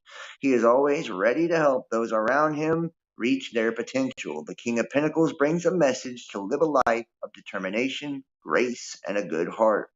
In doing so, you too will find yourself living an abundant life. Wow. Sometimes a challenge isn't always bad, man. You've got you in this your Nine of Cups energy, and I feel like some of you guys are dealing with this King of Pentacles. Right now it's got you feeling like you're really satisfied. You're getting a lot of pleasure, satisfaction, joy, abundance, emotional fulfillment from a situation from this King of Pentacles, which could be an earth sign, Virgo, Taurus, um, and this is making you feel like kind of you're on top of the world right now. That life couldn't get any better. I feel like this is a new person for a lot of you guys, and I feel like maybe you got your ducks in a row, like in other parts of your life. And for some of you, this feels like kind of like the missing piece or the capstone. Let's kind of see where it's going. In the immediate past, we have the Magician. This is also Virgo energy. Um, a lot of you guys manifest this, right? Maybe there was a lot of, sleepless nights, or maybe you guys had to deal with some really shitty relationships, some shitty situations, and, you have literally manifest this King of Pentacles into your life and brought this Nine of Cups feeling to your life by, really focusing on positivity, focusing on self, and, working on you. The immediate future, we have death, right? Death to the old, right? And seeing this is beautiful in this reading, right? Like in another reading, it might not be so good, but in this reading, it's beautiful because that means it's an end to the old, right? That you are getting ready to start a new beginning, a new cycle, a new love, a new career, something new, right? So the old is coming to an end, right? Whoever you're dealing with, whether this is you or your person in that King of Pentacles energy, that means you got it all going on, right? Life couldn't really get any better. You can't really see this person any better, right? Whoever you're dealing with, and maybe this is the missing piece to the situation in the immediate past, and that Magician energy. This is something you manifest. Got you in that Nine of Cups right now, feeling, you feel like this is going to bring a lot of pleasure, satisfaction, joy, emotional abundance to your life. This is really beautiful. Underneath in the subconscious, we have the King of Swords. So let's see what the Crow book has for the King of Swords. Okay.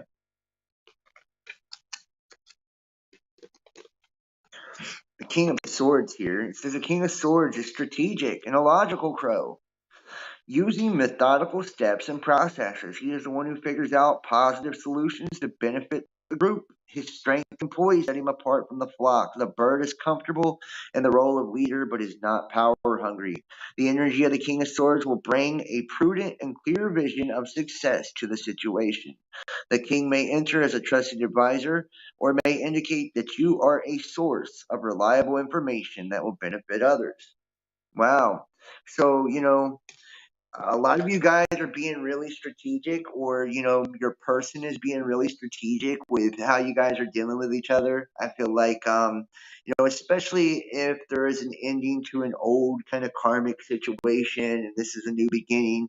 There could have been in the past, some of you guys, we don't always come from great places, and a lot of times when we're sitting in that nine of cups or we got that king of pentacles, we feel like that because what we had in the past wasn't that, right? Or where we came from the past wasn't that. And it took hard work to kind of accumulate those things, to bring that confidence, or it took dedication to kind of bring in that king, the fool.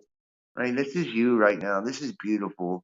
The fool is a new beginning. It's a new journey, right? It's a lot of times it's new love, and it's like being totally oblivious to how explosive it's going to be, like being unaware of how magical whatever journey you're going to take is going to be, right? Like, and you're dealing with the king of pentacles, that energy of you kind of got it all right now going on, or you see this person as having it all going on for them. The death of the old, the bringing in of the new. You see a lot of hot, kind of pleasurable, but really emotionally fulfilling energy, and then just sitting in that full energy, that king of swords, being very strategic. I feel like you guys are taking your time. You're not rushing things. That for whatever reason, in this new situation that you're dealing with, that there is a care that's being taken. Should I put it like that way? There's a care that's being taken. It's not power hungry. That means it's really balanced, really reciprocal, and that you're not rushing. You know that in time it's all going to unfold the way it's supposed to. Let's get a little bit more for Leo here. Leo, spirit. What else do we have for Leo? All good. Leo at the moment sounds really good for them. Yeah, it does. For them, right? Yeah, it does. I know some Leos, so. All right, Leo. Let's see what we have for Leo.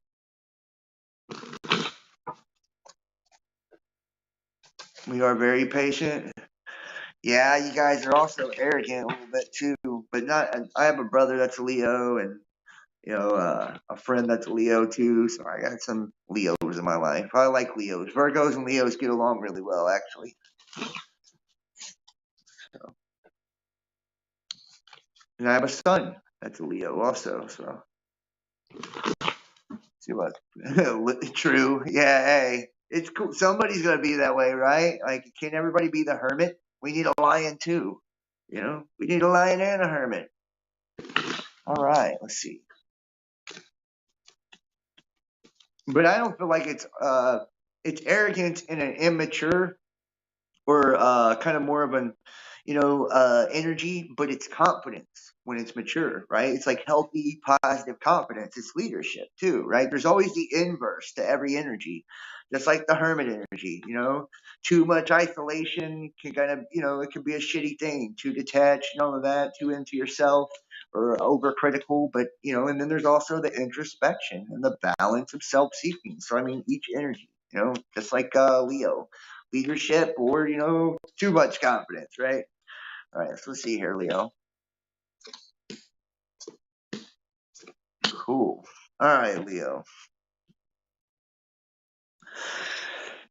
Your person's energy, you have the Nine of Pentacles. This is how they see you, I believe.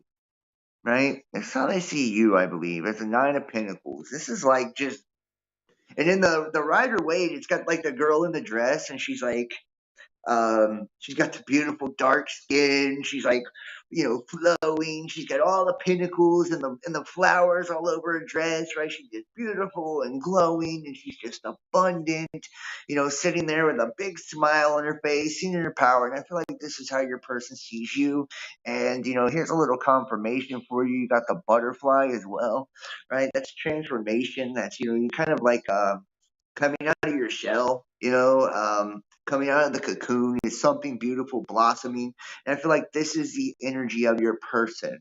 Or you could see them in this, or vice versa. Maybe they see you as the King of Pentacles and you see them as the Nine of Pentacles. Either way, right? But they see you as abundant. Let's see what the Crow has to say about the Nine of Pentacles. I'm kind of interested now. Okay. All right. The Crow says, the Crow, in harmony with nature, sits upon a wolf as the sun casts a loving, warm light over the blossoming trees, an abundant pile of coins. Unbothered by the bird, the wolf at peace represents a quietness of spirit and the ability to control one's emotions. In the distance is a deep green tree, symbolizing a comfortable, stable home. The Nine of Pentacles may represent near completion of a goal or objective that will be successful once finished. Wow. It also can point to a life of wealth and comfort, both materially and emotionally. Wow, see, and this is what I mean. Like, whether this is you or your person, you're both viewing each other as the King of Pentacles and this Nine of Pentacles. Those are two fucking phenomenal energies. So, you guys got you got the big hard eyes for each other right now, and this is seeing a situation that can bring, well, prosperity, abundance, stability, security, and they're seeing you as a total package, or you're seeing them as a total package, which is really cool. Um, okay, we have the Four of Wands. Let's see what the Crow has to say about the Four of Wands. The Four of Wands, the crows harmoniously chatter as they celebrate the end of another beautiful day. The Four of Wands, and it is Leo season right now, so y'all are probably feeling yourself right now. They should play the lotto? Yeah, they should play the lotto, for real. It's Leo season. The Four of Wands denotes a time of peace and harmony, especially regarding home and family. The Four of Wands also predicts that a joyous occasion, such as a birth or a wedding, could be on the horizon. You may also see the Four of Wands as a reminder to connect with those who bring joy and happiness into your life. Throw a dinner party, arrange for a backyard barbecue, or have friends over. It may not feel like it at the moment, but you will soon have a reason to celebrate. So some of you guys could have marriage in your future, right? Long-term commitment or a baby or a family. This is really beautiful. You see like the two birds. They're just kind of sitting there loving each other, kicking it. Everything's in balance and harmony. You got the flowers popped up there, coming off the wands, a fountain flowing. You know, um, this is telling you that you're going to have a reason very soon, to celebrate that. Yeah, wow, I know it's fucking crazy, right? This is really cool. It's a beautiful reading. Really, it's wild. Um, so if anybody's dealing with a Leo, yeah, you got it going on right now. It is Leo season though, guys. Astrologically, we're in Leo season right now, so it's only right that Leo's getting all the glory, all the shine.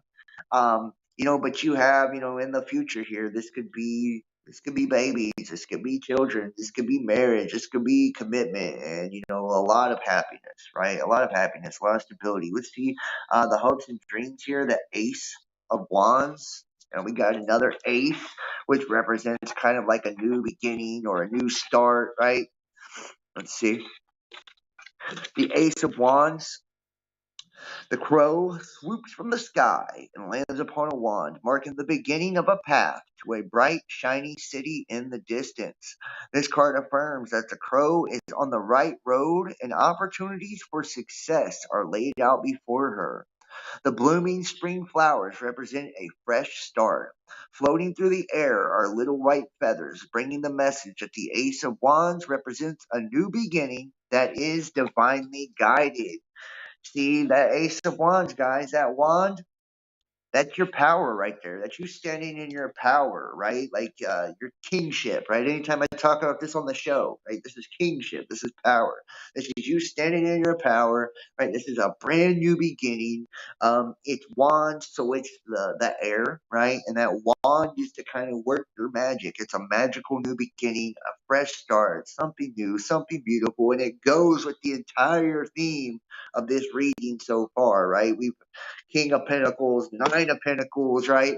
Um, Four of Cups. We've had just everything that points to, this beautiful fresh start with somebody where you and them see each other as basically it, and it's going to, I feel like there could be like marriage or something, with this kind of energy. And here we go. Here's a confirmation that you put in the work for it, your outcome. The Seven of Pentacles. Wow, dude. That's so crazy. Seven of Pentacles. So this is meaning that you have put in the work for this too, right? When you're on the way to manifest a dream, right? And we know that, it starts with the seven, right? And nine is completion, and 10 of Pentacles is when you have that, right? When it's all put together. But this is the beginning of, a dream. This is the beginning of a goal or setting goals. And you can't get to the Seven of Pentacles unless you've done the work. So the universe is letting you know, like, you put in the work, that you're at the place to where you can get this now. You can have whatever it is you're trying to manifest and create. The Seven Pentacles, the crow rests after embarking on a difficult task of gathering a treasure trove of bright, reflective coins that will adorn her nest and make a protective space for her fledglings. The Seven of Pentacles asks that you think about the long term when investing your time and energy. Although quick short-term gains may be had, in the end they will not last. Only through hard work and planning will you discover lasting benefits from your work. So some of you guys, I feel like this is you, in the outcome of planning a future, planning stability, especially coming off of the new beginning, the marriage, right? Seeing each other with the total package, the abundance, and the Fool, which is another confirmation of a new beginning, right? King of Swords, Death showing the end of the old. Okay, the Magician showing that you have manifested this, you have brought this in. And the King of Pentacles, right? Having it all, and this being a pleasurable situation. Like, look at that. All those cups are filled with just fruit, just really beautiful, loving things, and this is you making plans for the future, just telling you to work the long game, right? Plan for the long term. This isn't about trying to get immediate, payoff or impulsive things.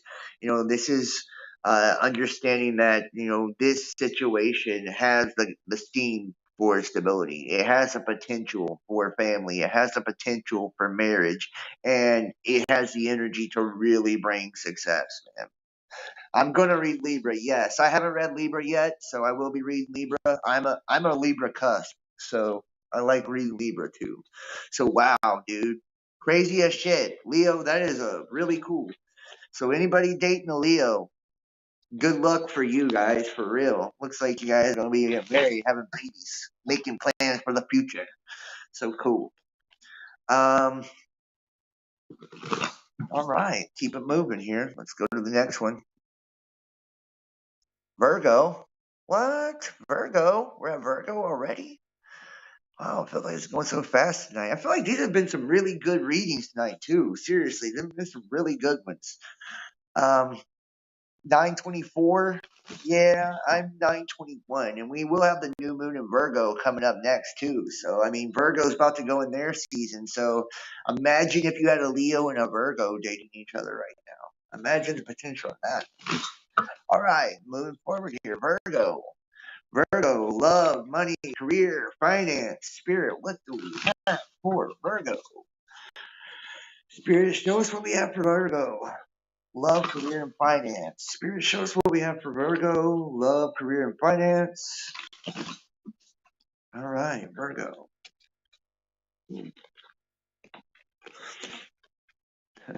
Thanks. You're welcome. Thank you.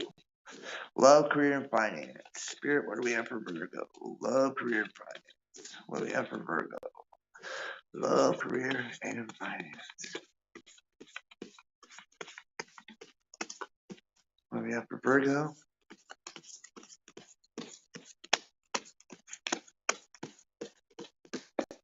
All right. All right, Virgo. Wow. There we go. Damn, son. Okay. Virgo. This one already looks pretty interesting, too. All right, Virgo. We have you in the Hierophant energy. I feel like a lot of you right now, let's go ahead and go to the book on this one. Yeah, education, tradition, religious institutions, higher learning. A lot of you guys tapping into your more pragmatic side. This is telling you not to take unnecessary risks, right? So I feel like you guys are in that energy right now, that hierophant energy, kind of feeling, really focusing on spirituality, being very practical too at the same time, not taking any unnecessary risks. This card's also a warning that, now's not the time to take these risks. Yeah, instead, seek knowledge from well regarded institution or person. The Hierophant's role is to stand before others as a mentor or spiritual teacher. So Virgo, this is you right now. This is your energy. It's deeply connected with the divine and could represent divine guidance that comes from connecting with our higher self. Right. So, Virgo, I feel like that's what you're doing right now. A lot of you Virgos are doing a lot of introspection, really trying to connect with the divine, be very discerning in your decisions, your situations, where you're giving your energy, trying to do things in moderation, be very careful, not take a lot of risk right now. And you're pursuing kind of the higher things, spiritual teachings, and some of you guys could be spiritual teachers. So uh, you are crossed by the Eight of Cups. Let's see what the Eight of Cups is in the crow here. This is your challenge.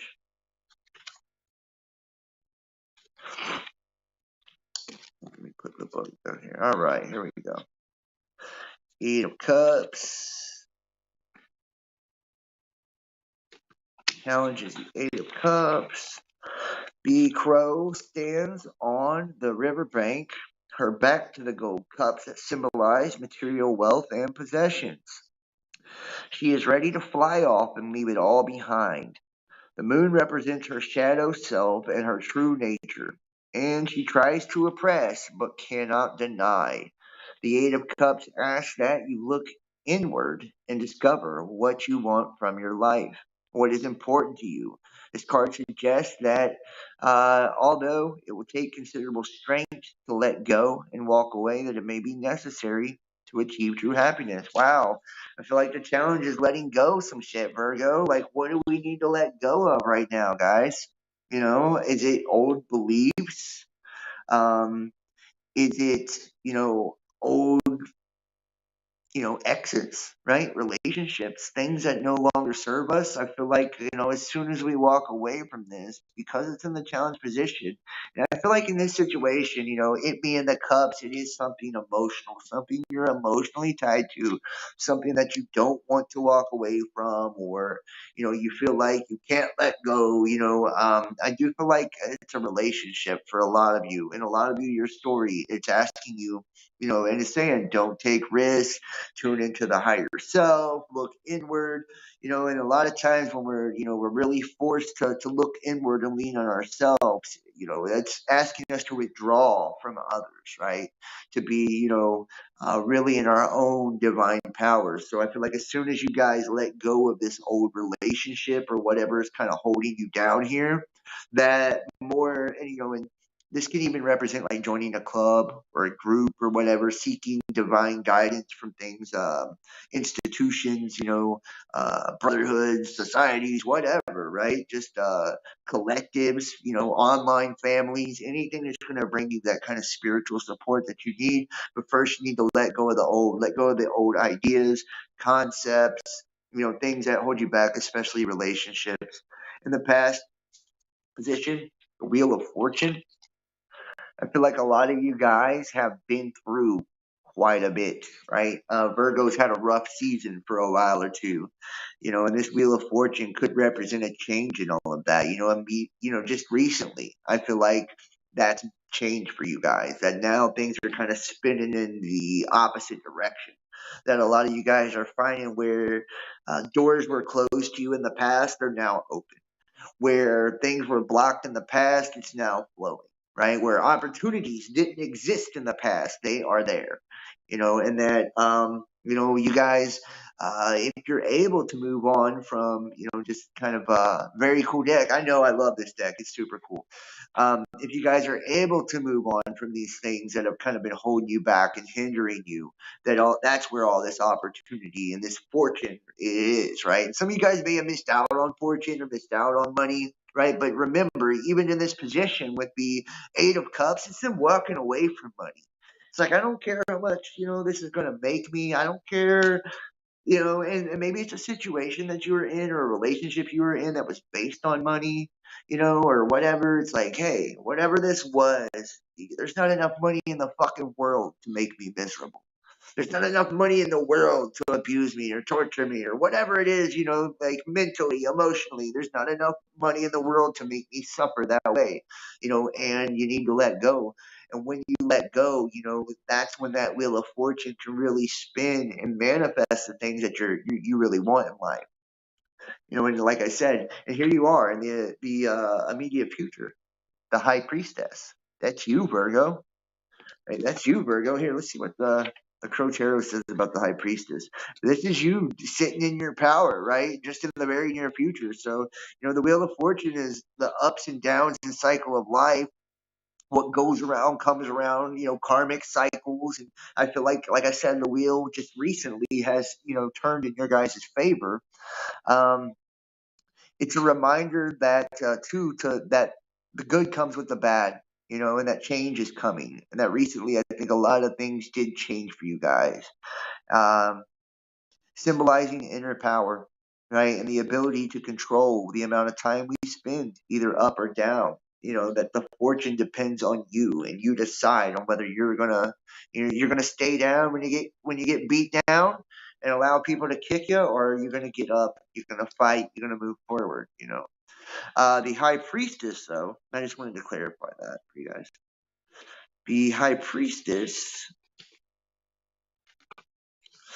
is intuition, spirit guides, divine guidance, and magic, right? So it's asking you to tap into your magic, right? It's even saying, join an institution or, lean on people with spiritual wisdom, and that's your divine guidance right there. The High Priestess takes the spark created by the magician and transforms the idea into a tangible reality, making dreams become reality. Like a shadow passing in the night, her energy is present and can be felt in the gut, but not always seen. Her intuitive power lies in the spiritual unconscious, allowing the High Priestess to soar back and forth through the veil, bringing with her divine knowledge. Perched on the moon and surrounded by four suits, your connection with the High Priestess is active at this time and should be utilized. She comes ready to deliver the answers you seek through dreams and symbols. Pay attention. She is with you. Okay, man. This is saying you're about to be, connected to the divine, connected to your higher self, right? And really in tune with your spirit here in the near future. That you're going to have a very uncanny ability to make dreams manifest, to make, thoughts manifest, to bring all those things that you seek into reality, make them tangible, palpable reality. You know, underneath we have the Four of Pentacles. And this could be kind of holding on to something. And if we already seen this too, right? Your challenge with the Eight of Cups, and then we have this Four of Pentacles. It's clinging on to something, right? Holding on to something that doesn't serve you, and a lot of you guys, this could be jobs or careers, right? Something that brought you financial security or stability, right? And this could be someone trying to be deceptive and also take that from you as well, right? It does have the inverse to that, either way. But so, we need to be practical. And with that Hierophant, we do need to be careful and not take risks, right? And really kind of watch our finances. Be very careful about how we're dealing with people, especially business transactions and things like that. But when it comes to relationships, we need to let go. We need to let go of the things that no longer serve us, the things that are harmful to us, and quit trying to hold on to things in the past. Quit trying to hold on to security and allow the universe, through that high priestess energy to manifest dreams, right? To go bigger than what you have and bigger than what you think you deserve. All right. We have the Six of Wands. The Six of Wands. The Six of Wands, high atop a ladder of six wands, perched in the center of a laurel wreath. The crow bathes in the light of the sun, symbolizing victory. The flock of crows below offers their respect and admiration. The crow comes to you as acknowledgement of your hard work and brings you an encouraging message. Not only will you find success in future endeavors, you will also garner the respect and admiration of others. Wow, so some of you guys will be getting noticed, Virgo. Noticed for your hard work, getting notoriety maybe in the field that you work in, and what you're doing, or perhaps you're attracting a partner that kind of just sees you for who you are and sees your beauty, sees your abundance, sees what you bring to the table, right? But either way, there's going to be a lot of attention on you guys, so you can kind of expect it, and it's going to be positive attention. Is a beautiful thing, right? The Six of Wands represents admiration, respect, right, and recognition. So people seeing the hard work you put in, recognizing that hard work, and admiring you for it. That's really cool. Let's get a little bit more for Virgo here. Spirit, let's get some more for Virgo here. Money, career, and finances for Virgo.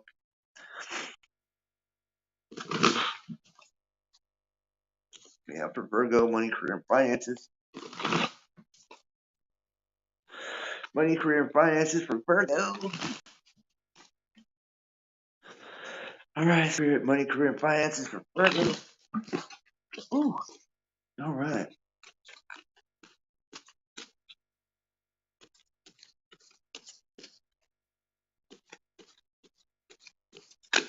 All right, money, career, finances, Virgo. Ooh, got some cards trying to come out.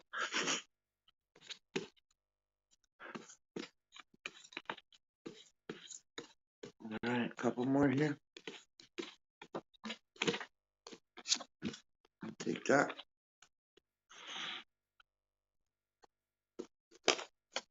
All right.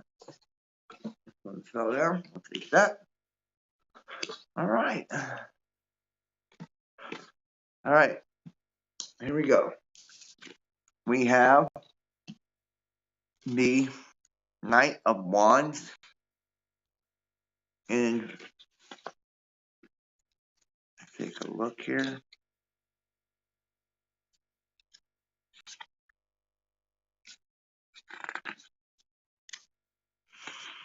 It was on the ground, so I don't know. We'll just read it how it is. Knight of Wands channels the charging energy of the horse and moves forward with raw power and determination. With the sun high in the sky offering plenty of daylight ahead, the crow flies without hesitation. He's confident of success, even if he experiences moments of uncertainty about where he's going. The King of Wands uh, the Knight of Wands reflects a person who jumps in without weighing all the consequences. He possesses an energy that is pure enthusiasm, a much needed ingredient when executing a plan. This card warns that although passion is essential, you must find balance and clear thinking for a project or situation to find success. So, I feel like you guys are in that energy, a lot of you guys right now, right? Just feeling the passion, feeling the fire, feeling the flame, ready to go rush in and dive head first into a new love, new situation, new opportunity. You do have that wheel of fortune spinning in your direction. We do have that Six of Wands, people noticing you, admiring you, and you will be in that high priestess energy, kind of in the divine.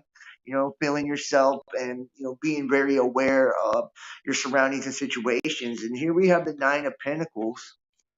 The Nine of Pentacles. This is accomplishment. This is and a lot of you guys are going to be coming into finances too in the near future.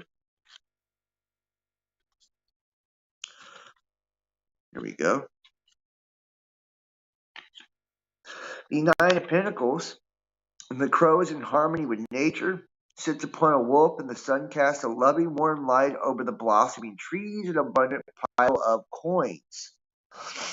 Oh, this is the Eight of Pentacles. Excuse me. Sorry, guys. Well, no wonder it did match up. Eight of Pentacles. The crow diligently and masterfully carves a pentacle in the coin away from the noise of the roost. He's focused and determined to finish all 8 coins in perfection. The Eight of Pentacles encourages you to further your education, to master the skills that will enable you to become an expert in the area of your sole purpose. At this stage, it may be hard to recognize, but through hard work and dedication, you'll find the success you seek. Wow. Some of you guys, we've got a lot of energy here, rushing in, being very ambitious, right? And, working on your craft, working towards self-mastery, really trying to attain something, really trying to achieve something. You guys, Virgos right now are in a really focused kind of go-getter type of energy. Hopes and dreams. We have the Three of Cups. Wow, dude, I love this card. I love this card. This is celebration right here, guys. This is celebration. I love it. Here, let's see what the crow says about it. The Three of Cups. It's time to celebrate. The 3 crows happily play together and drink from cups overflowing with water. Food is abundant. The warm sun creates a peaceful glow in the garden. Together, they're experiencing a joy that's achieved by positive energy each crow brings to the yard. These crows want you to know that play is necessary, and we all need to take time to enjoy moments with friends and family. Wow, guys, this is about family. It's about friends. This is encouraging you to play more, to let your hair down, right? To get out, socialize.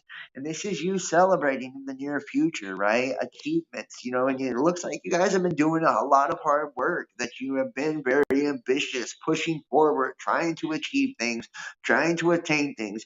I see a lot of this energy is more kind of like work, money, career focus, but I feel like the same kind of goes in love. See, Virgos, all of it's one, right? Virgos, money, career, love is all goes hand in hand, right? We work, we multitask, we're working on all those things at the same time. And the outcome, the lovers. The outcome, the lovers. I fucking love it, right? A lot of you guys are going to be meeting your soulmate, right? Your twin flame, coming together with your soulmate, your twin flame. I see, true love, in this outcome here. A lot of you guys have been focusing on this, working towards this, and you're ready to go rush in and, really capitalize and, take what you feel is yours, or maybe what you feel you deserve, or, belongs to you. And even the energy is trying to say, hold your horses a little bit, um, but you're working on this. You want to create a situation of perfection. You want to create a situation of stability, and you're in that high priestess energy too. So this is the ability to take dreams and manifest them into reality with this outcome of the lovers. It's love, business partnership, choices, and relationships. On the surface, this card represents love and unity. However, it goes deeper, as it also describes karmic passion and soul relationships that span lifetimes. The crows have traveled together through space and time, drinking from the same heart binds them, as their veins fill with the same life force, joining their spirit for eternity. Together, each decision is made, as the outcome will forever affect them both. From the person you love to the place you settle down, this card asks that you examine your belief system and use your inner compass when deciding to join forces. The lovers bring the message that some benefits and consequences will eventually reveal themselves, for better or for worse. Wow, dude. Some of you guys you're going to find a deep, deep, passionate commitment or relationship. That's where this is going to, the outcome is. But remember, when we take on a person and we join our lives, especially in marriage too, and if you think about what Leo got, really strange. But especially when you make a really deep commitment, you commit to their life too. So make sure that they're living the same lifestyle that's compatible with the lifestyle you want to live. Make sure their value system is compatible with your values. Make sure that you have the emotional inventory to be able to fulfill their emotional needs and wants and desires and things like that. You know, we don't want to put ourselves in a situation where we're constantly trying to keep up with somebody, or where it's too high maintenance, things like that. So be careful of that. And we don't want to put others in that situation either. If you feel like somebody's just not filling your cup, don't dive deep into a commitment if they're not going to, fulfill you. But I do feel like, you guys are heading for deep commitment, deep love. You know, uh, I don't know, guys. I don't know why would you even say all that shit. It's just I don't do the indoctrination. I feel like every spirit comes from God, so you aren't allowing anything to speak over your lives. You can claim these readings or not, right? You can claim these readings or not. So that's what I'm saying. I do claim this because I do want love. I'm a Virgo. I see this lover's outcome. I see hard work. This is not God speaking anything to your life. This is a divining of the energies that are currently transpiring in your life. So it's like not for one, they're general readings, so not every single person will match every situation. You'll know your situation. Yeah, yeah, there you go, Robin. Yeah, that's cool, man. Like, not everybody is. Well, we're not going to go into. We're doing a tarot reading. It doesn't matter what your religious belief is, bud. I don't care. Just to be all the way honest, like mine's not the same, so don't force yours on me. Okay. um, or anyone else in my chat room for that matter. It's what you want it to be. If you don't agree with tarot and you think something's all for evil, don't watch the videos. It's that simple. It's real easy. That's an easy problem to solve. But what tarot is the dividing of energy to be able to see what's currently taking place, get clarity on what's taken place in the past, and to kind of get a sneak peek at what could take place in the future. And if you kind of get a heads up on some of the energies or a different point of view on what's going on, it can be beneficial to you. It's got nothing to do with speaking something into your life or saying God is doing it. It's got nothing to do with that. It's not God, it's me. I'm calling on Holy Spirit to guide and use me as a channel. But like I said, not every story is going to resonate with everyone. Take what does, leave what doesn't. You know, this has nothing to do with religion. You know, nothing to do with religion. Yeah, you said that was so polite. I would simply say fuck you. Yeah, I know, man. But I don't want to do that because, they may come back and like try to watch something else. Maybe no, there's nothing wrong with that. Hey, look, whatever everybody's into, I just don't want to push that on the people that watch, and I don't want to push it on you either. So, whatever's for you is for you. Whatever's not is not. I do other content, so it's not like if you're not into the astrology shows or the tarot readings, you don't have to watch them. We'll regroup when we do Best Damn Podcast. You know what I mean? We'll regroup when we do that stuff. There's no big deal. Um, Moving forward, I'm not offended. You know, I'm not offended if you're not into it. So, Libra, like somebody was asking about Libra in the chat earlier. I'm a Libra cusp, so I always pay heavy attention to Libra. Libra, here we go. Libra, Spirit, Holy Spirit, what do we have for Libra? Money, career, and finance for Libra. Spirit, what do we have for Libra? Money, career, and finance. So weird, man. Why is that not showing? Crazy, crazy, crazy. Let's see if we can see it over here. Money, career, and finance for Libra. All right. money, career, and finance for Libra. Spirit, money, career, and finance for Libra.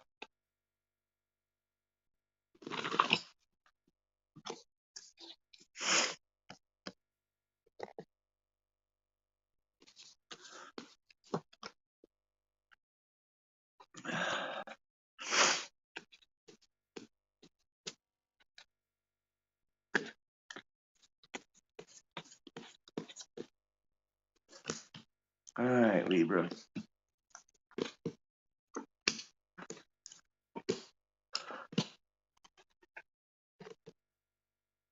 Yeah, this is why I'm starting new channels specifically for astrology and tarot,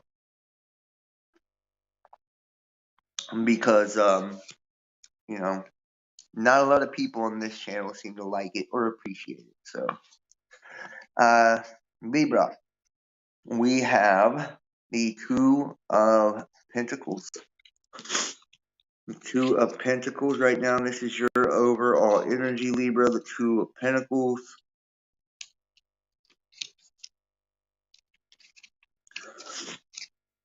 And you know what? Anytime you start something new like that, I've done conspiracy and spiritual teaching for so long. I feel like it's a shock to people. Maybe it's like not what they are used to watching. So when like the tarot readings and all of that, it's like trying to start something new is challenging. You know, so the astrology and tarot, I feel like it's just better I start it with new channels. So here we go. Two of Pentacles. Um, Life offers infinite possibilities. A crow is in constant motion, juggling her day-to-day responsibilities with her goals and aspirations. It's only through devoting time to both that they remain in balance. The Two of Pentacles is a reminder to ensure that the small daily tasks are not dropped, because doing so could jeopardize long-term goals. The Two of Pentacles asks that you take inventory of responsibilities to make sure that you are managing everything. And so right now, I feel like, you guys are trying to make sure that you're taking care of the day to day. You're being asked to make sure that you're taking care of the day to day. You do have the Six of Swords as your challenge, the Six of Swords as your challenge here.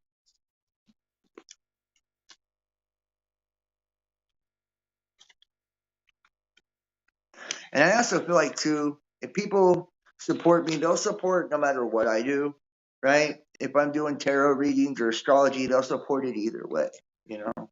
And the ones that don't support, then I don't need those people. Through the snow, the crow makes a trip over choppy waters in pursuit of a better life. Along the way, he's lost a few feathers, but it's a sacrifice he's made for a chance to rebuild and start over. Right, so a lot of you guys, right, you're having a new start in life. You guys are starting a new relationship, maybe a new business, a new beginning of some sort, right? In the past, we have the Eight of Wands in reverse. The Eight of Wands reverse indicates a time of hardship ending, right? So a lot of you guys have just come out of a hardship and you've learned lessons that will help you manage future challenges. So a lot of you guys just came from a really difficult situation, something that's brought you a lot of pain, perhaps, a lot of conflict, a lot of stress, trying to start a new beginning. I see you here in the immediate future in the King of Pentacles energy. So that's amazing, right? Amazing, Libra. The King of Pentacles energy, this is basically having it all, the emotional abundance, the financial stability. I see you guys really feeling yourself moving forward, having the things that you need, all your needs being met. If some of you guys came out of financial challenges, maybe here in the near future, there's going to be new opportunities, new job, career opened up for you. Maybe you could even be receiving gifts from people. For whatever reason, I do get kind of this intuitive feeling like some of you guys could be gifted money or inherit money. Something to do with money and abundance is about to be made a lot easier in your life.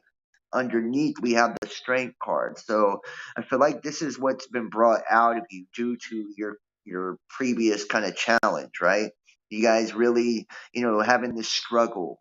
this sense of loss, stress, and that's why you're being reminded to make sure you're taking care of the day-to-day tasks, because a lot of times when we come out of hurtful situations or we have failures in life or hardships in life, we forget to take care of the simple things. We forget to do the maintenance necessary to just kind of get us through the day and to make sure that we get closer to our long-term goals, right? But here in the near future, in that King of Pentacles energy, it does look like you're going to get closer to the long term. It does look like you're going to be coming into abundance and more blessings that are going to bring a lot more stability, and things are going to be a lot easier for you moving forward. Wow. Okay, we have the Nine of Swords. So some of you guys are kind of waking up right now, right? This is like waking up out of a nightmare or a bad dream. Some of you guys have just recently got yourself out of a karmic cycle, maybe a relationship or a situation that did feel hellish or nightmarish. We know in the past energy too that there's a lot of hardship and conflict, but I feel like you guys are waking up out of that, right? The bad dream, if you will, is ending, and we're kind of moving towards calmer waters now, a little bit more stability. Maybe it was a nightmare situation with your finances. Maybe you just, no matter how hard you worked, you couldn't really, get the money you needed to take care of the things you needed. And I've been in those situations, where you work as hard as you can work, but it just doesn't seem to get you ahead, or it doesn't seem to be enough, or for whatever reason, and we get these especially we can just leak energy, and uh leak it into the wrong places, the wrong people. A lot of people are very parasitic when it comes to our energy and will suck us until there's no energy left, so we got to be careful what we're giving our time, our focus, our energy to. And this is asking you to snap out of the darkness, right? Wake up out of the darkness, wake up out of the nightmare, kind of see things clearly. If you guys were under a situation that was kind of keeping you a little bit foggy or a lack of clarity, I do sense a lot more clarity coming to you as well in the immediate future. Here, let's get some more for Libra. Let's get some more for Libra. Spirit, what do we have for Libra? Like I said, I'm a Libra cusp, so I resonate with a lot of Libra readings.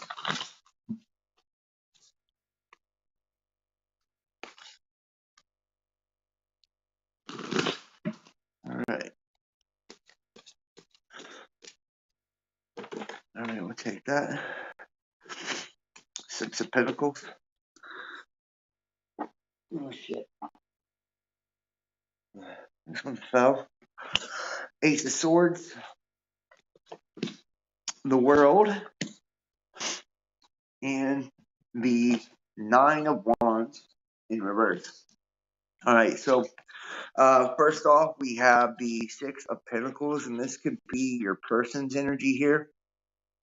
When we look at the Six of Pentacles, so this is generously charitable crow. Didn't I just say that I felt like some of you guys could be getting a gift, or somebody giving you something, an inheritance or a gift of some type, and then we pull the Six of Pentacles. Tell me there ain't an intuition to this shit, dude. The generously charitable crow happily shares a fish since he has two and is not worried about finding more. Now, although he's a compassionate crow, he is not necessarily a philanthropist, as he does expect some form of payback in the future.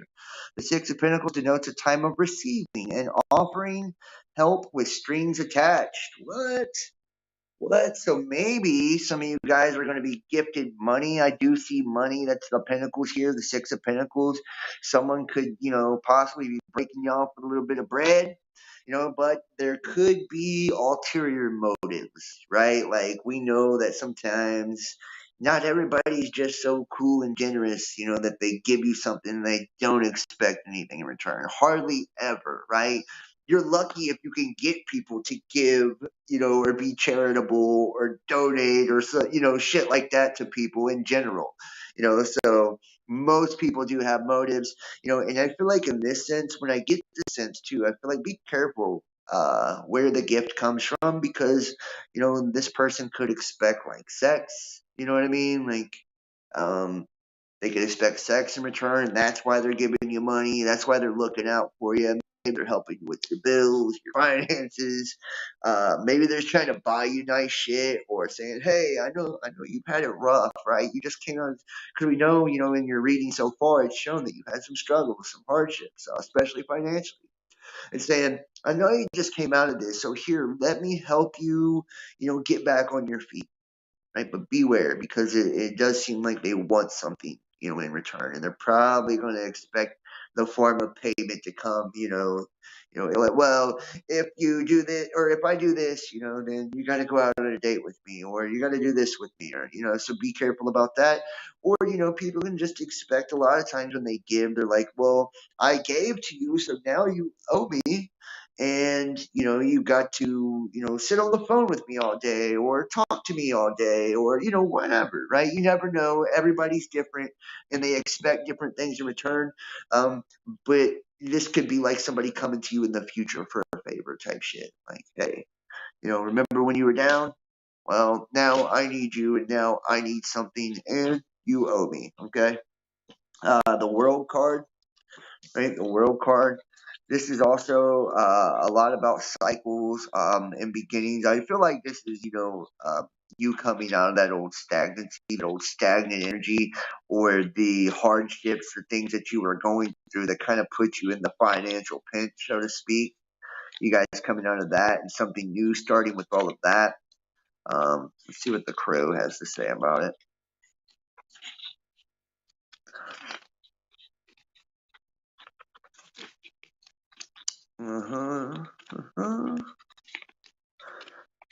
Where's that, guys? All right. Successful completions, end of a journey. Yeah, wholeness. So, dancing within a laurel wreath, the crow celebrates. He's surrounded by the fixed signs Taurus, Leo, Scorpio, and Aquarius, symbolizing the four seasons that mark the passage of time. The world is the last card of the major arcana and represents the successful and fruitful end of a journey, one that you have charted since your very first step. The world symbolizes a time of great joy and relief because the hard work you've invested has finally paid off, and it's time to revel in the glory of a job well done. So there you go. Some of you guys could be receiving promotions, advancements in your career, but I think like it's more speaking to the hardship is over, right? That the end of a cycle has come about, and now whatever was kind of pinching you down and bringing a lot of the financial stress, a lot of these hardships on you, you're moving past that now. We do have the Ten of Wands in reverse, which is another good card. Remember that Ten of Wands, that's the biting off more than you can chew card, right? That's having a lot of burden, carrying a lot of burden, and maybe not even being aware of that burden. So to me, that Ten of Wands in reverse is like the relief, right? A lifting of a heavy weight, the removal of a burden, something that's been stressing you out, something that's been weighing you down, something that you feel like has been holding you back, and maybe something that has been creating this financial stress on you as well, right? In the outcome, we have the Ace of Swords, right? That's clarity. The things coming to light, truth, kind of stepping in your power. Let's see what the crow says about it. Let's see what the crow has to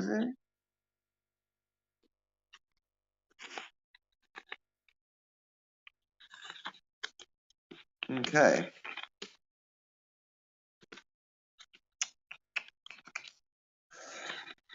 So, if I can find it, I can turn the page here. The Ace of Swords brings dynamic new energy for those who have the mental and physical strength, and it offers a power that will quickly break through any barrier. The Ace of Swords can represent a time of ideas, problem solving, and quick mindedness. Whether you are arguing for a cause or answering questions during a job interview, you feel prepared to articulate your position with passion and purpose. And like I said, there could be promotions or new job opportunities. Well, this kind of clarifies that right there, right? Interviews, things like that coming in the future. Like I said, this could also bring clarity to a situation, standing in your truth, standing in your power. If you are faced with conflict, really not being shook by the conflict, but this is also, that ace, that new beginning, a new start to something. I feel like this is just good news, especially financially for the Libras here. A lot of the Libras in this reading, it's shown that you've come out of a jam. You guys were really burdened. You really struggled. You've had a lot of hardship, a lot of difficulty, but that is coming to an end now. That something new is coming in, and it's going to bring, elevation, especially in your career, finances. There's going to be a lot more abundance available to you, a lot more fruitful situations that are available to you and possible to you. Do be careful, though, that some of the offers, because like I said, expect donations or gifts or people to bless you with things, just gift you things, especially when it comes to money. Um, but there's a catch-22 sometimes. So, read the fine print, especially if you're dealing with contracts and stuff like that, or when people are gifting you stuff, make sure that you know their intentions and make sure you know what they expect in return and whether or not you want to deliver on that. Not whether or not you can deliver, whether or not you want to deliver. Some people, you may not want to give what they want in return. So let's keep it moving. Really cool, Libra. I'm glad to see that. Scorpio. Scorpio. All right, Scorpio. Let's see what we have for Scorpio. Spirit, what do we have for Scorpio? Money, career, and finance. Spirit, what do we have for Scorpio? Money, career, and finance. Yeah, I feel like there's been some really interesting readings tonight. Very detailed, too. The cards have just given us a lot, like tonight. Really, it has. It's not very descriptive. And not every story is going to be, your story. But I want you to understand too, you have your sun, moon, and rising sign too. So like more than one of these readings are probably going to apply to you or different areas of your life. Like I've resonated with the Virgo and the Libra reading tonight, me personally. So let's see what we have here. And the Leo reading. I'm dealing with a Leo right now. So and have Leos in my life. So I resonate with these are all different archetypical aspects of us, guys. So here we go. Scorpio. Wow. Wow. Cool. Wow, this is going to be an interesting one. All right, Scorpio. Take a drink here. All right, Scorpio. We have your energy as the Ace of Wands. You've got two aces here representing a new beginning, a new start, something new starting in your life, perhaps a new relationship, a new job, a new career path, right? A new karmic cycle. Maybe you've recently been through something hard or challenging. We'll see as the cards come through. Okay. But I believe this is more akin to a relationship. The Ace of Pentacles and the Ace of Wands. So let's take a look at the Ace of Pentacles here in the Crow.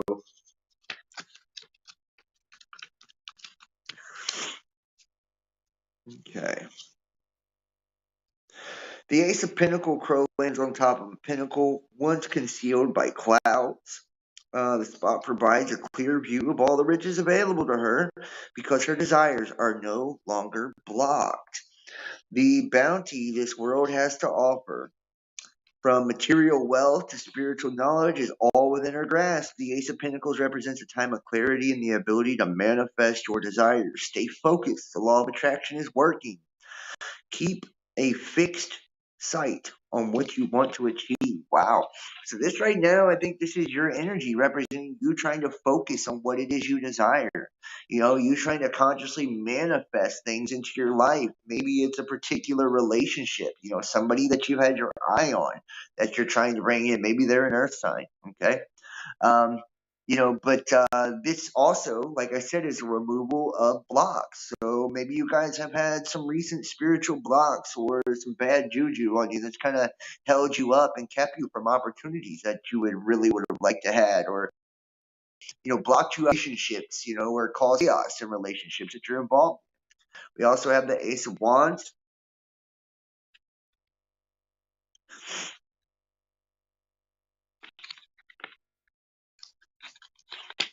Okay, Ace of Wands.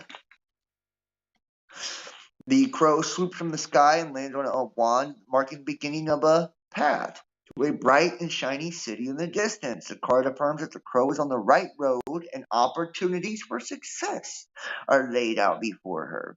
The blooming spring flowers represent a fresh start. Floating through the air are little white feathers, bringing the message that the Ace of Wands represents a new beginning that is divinely guided. Wow. So you got new opportunities, new beginnings. This is fucking amazing, right? The ace is kind of, clarifying themselves right there, right out the gate for you, Scorpio. In the past, we have the sun, right? That Leo energy. Some of you guys have just, um, you really needed to shed light on a situation, or you really need to focus on, your own positivity, your own Leo energy, if you will, right? That, a lot of things just recently have opened up to really bring abundance into your life. The Page of Cups, I do feel like there's an emotional offer coming in for you. Some of you guys could be dealing with a water sign, or this could, actually be your energy as well, considering it would be water, and that would be Cancer, Pisces, Scorpio.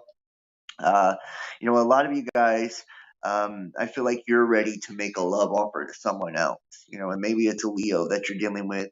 But, you know, underneath, we have the Nine of Swords. That's, waking up out of the nightmare, kind of waking up out of the illusion, or, maybe you was in this illusion of lack, or maybe you felt like you were undesirable, or, that you weren't wanted, or you felt unloved, whatever it was that made you feel like you weren't enough. You're snapping out of that now, and you're seeing that you're far more than enough, and that anybody would be lucky to have you in their life. Scorpio, that's a sign of transformation. You guys are beautiful, emotional, intelligent signs too, by the way. And you have those two aces, the Ace of Wands and the Ace of Pentacles. This is representing, new abundance, new starts, you kind of being in your power, making things happen, coming out of that Leo energy, that sun energy, light coming into a situation, positivity, tapping into your own positivity, your own abundance, your own light, your own flame that is within, and you're ready to make an offer, an emotional offer. Some of you guys are going to be, moving in with someone, maybe making a more committed, situation within a relationship, maybe going from just kind of friends to lovers, or, from lovers to now you live together, or proposing a marriage. We have the Six of Pentacles, right? Yeah, this is justice or balance being brought to a situation too. Some of you guys may have felt like you've been unfairly treated, by someone in the past. And you guys also could be making this offer to an earth sign. So just keep that in mind too. I see a lot of earth energy as well as water energy. Yeah, I feel like some of you guys feel like you were really unfairly treated, or life has just kind of been dealing you a shitty hand, and that you're ready for a new start. You're ready to start over. You're ready to make amends with the past, and to really live a life in the sun, right? To really step out of the darkness, to wake up out of the nightmare and wake up out of the dream, and move forward in life. Let's see what we have for Scorpio. What else do we have for Scorpio? What do we have for Scorpio, Spirit? My son's a Scorpio.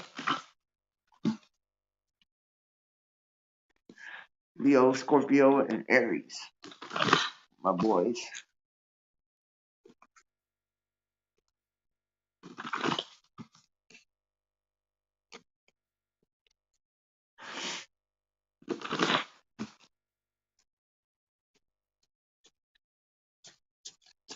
Alright.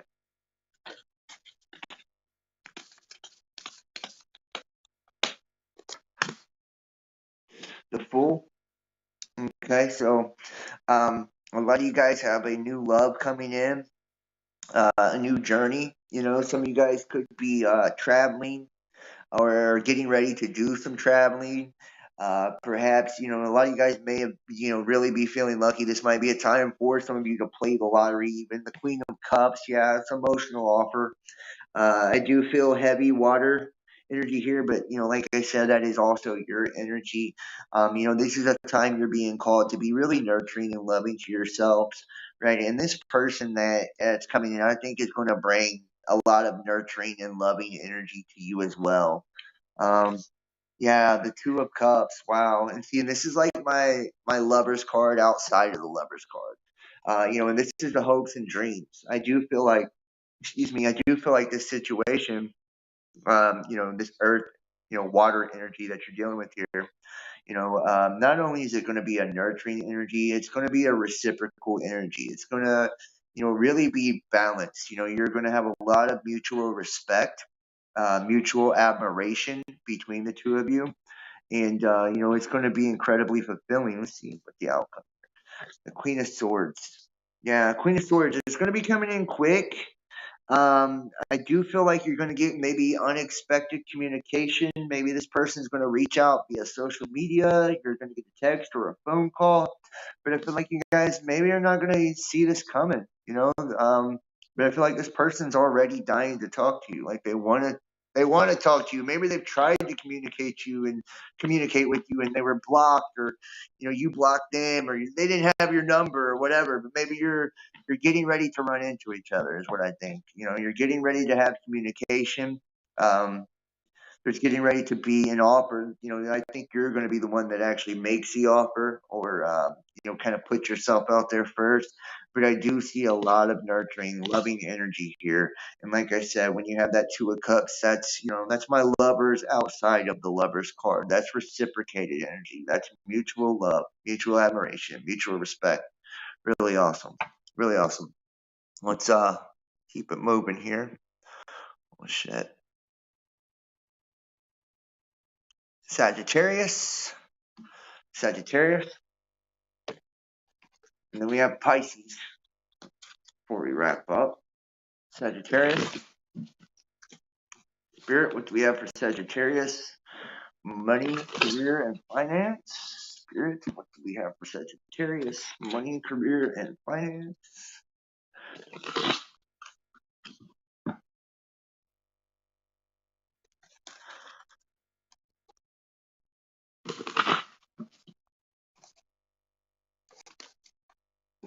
Smoke line. All right.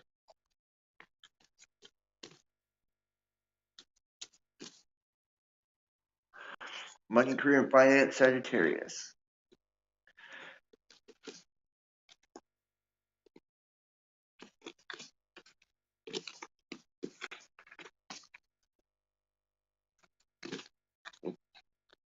Get tired. Lucky we're almost done here. All right. Nine of Wands. Seven of Swords. The Devil in reverse. Page of Swords.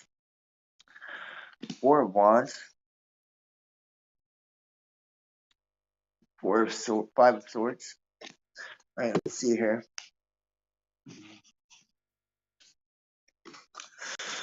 The Nine of Wands. Nine of Wands channels the charging energy of the horse and moves forward with raw power and determination. With the sun high in the sky, offering plenty of daylight ahead, the crow flies without hesitation, is confident in success experiences moments of uncertainty about where he's going, but reflects a person who jumps without weighing all the consequences. Possesses an energy that's pure enthusiasm. So a lot of you guys are feeling very enthusiastic about a new opportunity, a new situation, to the fact that you're ready to take like a leap of faith here. Okay, you guys are ready to really jump head first. I feel like it's into new love, or perhaps it could be a business opportunity for some of you guys. But we do have the Seven of Swords, and remember, it's talking about kind of jumping without looking, even to your own detriment. The Seven of Swords, the cunning trickster, is now trying to fly away with a stash of shiny swords before the other crows can get them. But there are too many for him to carry. Nonetheless, he's pleased with what he can take. The Seven of Swords denotes a person who's attempting to deceive you or is trying to get away with something unethical. Wow. So some of you guys are getting ready to dive head first into some bullshit. It looks like someone is trying to get one over on you. Someone is trying to deceive you. In the past, we have the beautiful energy of the Four of Wands. So, I mean, I feel like this situation, it felt really right. It felt really good. Maybe, this came from love, or maybe it was a job, it felt like this was a great fit, or, this was exactly where you needed to be, and there was a lot of good feelings involved, but, it feels like somebody's up to no good. We have that devil energy underneath, too. That's deception. That's carnality. Maybe this is, just something that was built on passion, and there's no real depth or substance to it. Yeah. The Page of Swords. Page of Swords.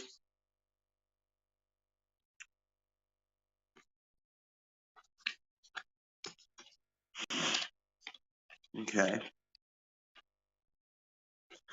Yeah, the young crow uses his strength and stamina to carry the sword through an intense energy storm, right? So you guys are getting ready to walk right into a storm, or you're in the midst of it. Along the way, you may have lost a few feathers, but it's a small price willing to pay for a chance at something more significant. He's found his stride and approaches a goal with steady and relentless determination. So a lot of you guys are faced with conflict. You're faced with somebody trying to be incredibly deceptive right now, right? That devil energy, that Seven of Swords energy. You guys are diving head first into a situation that's maybe not too good. Not maybe, that's not good for you, right? It's probably built on, false sense of happiness, probably passion, lust, things like that.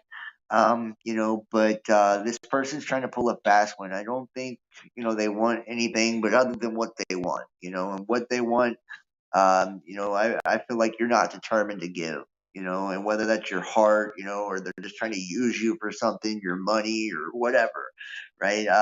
You guys are in a very determined energy. It's like a lot of you guys are starting to become aware of their intentions, right? And your bullshit meters going off. You guys also have the Five of Swords here. There's a lot of swords in this reading. A lot of swords in this reading. The Five of Swords is victorious as he holds the swords over those he's defeated. On the surface, victory may look positive, but in the end, it could lead to loneliness and despair. Yeah.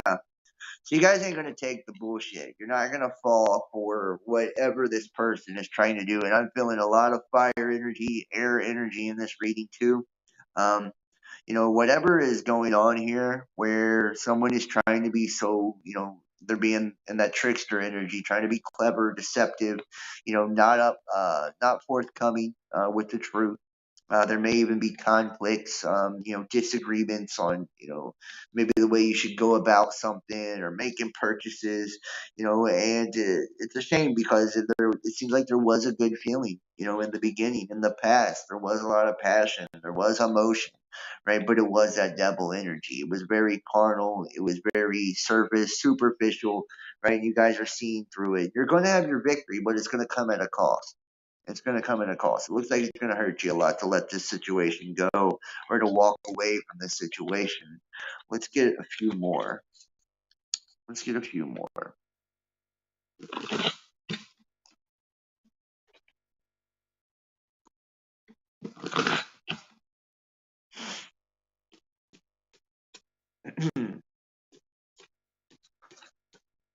All right.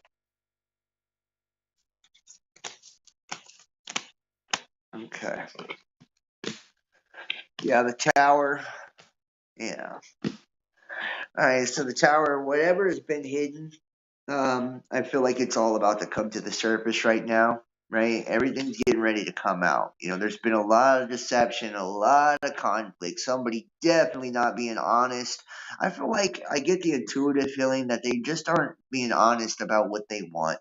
And if this is a relationship for you, take it how it resonates. But I feel like, maybe they claim to want, something long term, or they claim to want marriage or children or whatever, but that just wasn't the case. They were here for a good time, not a long time, if you get my drift.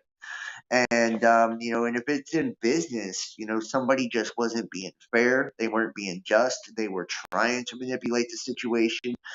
In this business situation, if this is your story, I feel like you could deal with somebody that you were close with too, friend or family. And this is why a lot of times we're told not to mingle our money with our friends and family, because either way the cards are showing that this is going to leave you, even though you're going to see the bullshit, you're going to see the deception, you will be victorious over the situation. It looks like you will walk away from the situation, but it's going to come at a cost. It's going to leave a lot of you guys feeling hurt. It's going to come at the cost of, maybe a friendship, relationship, a job. Queen of Swords. Yeah, but you guys you're gonna be all right. I feel like there's new opportunities that are coming your way, and maybe you're gonna get good news out of this. You're gonna see that the person learned their lesson, from maybe what they've done, or this is gonna open up new opportunities for you for better relationships, better jobs, better business deals in the future. Right, 7 of Wands. Yeah. Um, but you guys need to take time to recover, right? You guys need to take time to recover. This needs to be one of those times of introspection, of really, not allowing this situation to fog your judgment in the future and keep you from opening up your heart in the future and keep you from, being open to love and opportunity in the future. Let's finally do Pisces here. Pisces. All right, Pisces. Pisces here. Let's switch to the Rider Waite for Pisces here. All right, Spirit, what do we have for Pisces? Money, career, and finances. Spirit, what do we have for Pisces? Money, career, and finances. What do you have for Pisces? Money, career, and finances. Pisces. All right, Pisces. Money, career, and finances.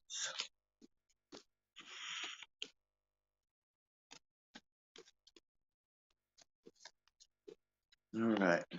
Money, career, and finances for Pisces. We'll take them. All right. Some of you guys in the third party scenario, we got the Three of Swords, Two of Wands, Four of Pentacles, Seven of Pentacles, Queen of Pentacles, and the Two of Swords. Yeah. Okay. I feel like some of you guys right now are entering into a time of being single, right? Moving on from a third party scenario or getting over a third party scenario. And like I say, not always does this mean that somebody cheated. It just means that someone, kind of stepped outside of the relationship with their energy. They could have been putting their focus too much on their job, or could have been putting their focus, or allowing people to interfere in the relationship, friends, family, whatever, right? But somebody was bringing an energy that was uninvited into the relationship. And this Two of Wands energy is kind of showing you, you got the world in your hand. There's a lot of opportunity heading your way. There's a lot of possibility for you moving forward. I think the choice here, the question here is, how do you want to move forward? How do you want to proceed after this scenario?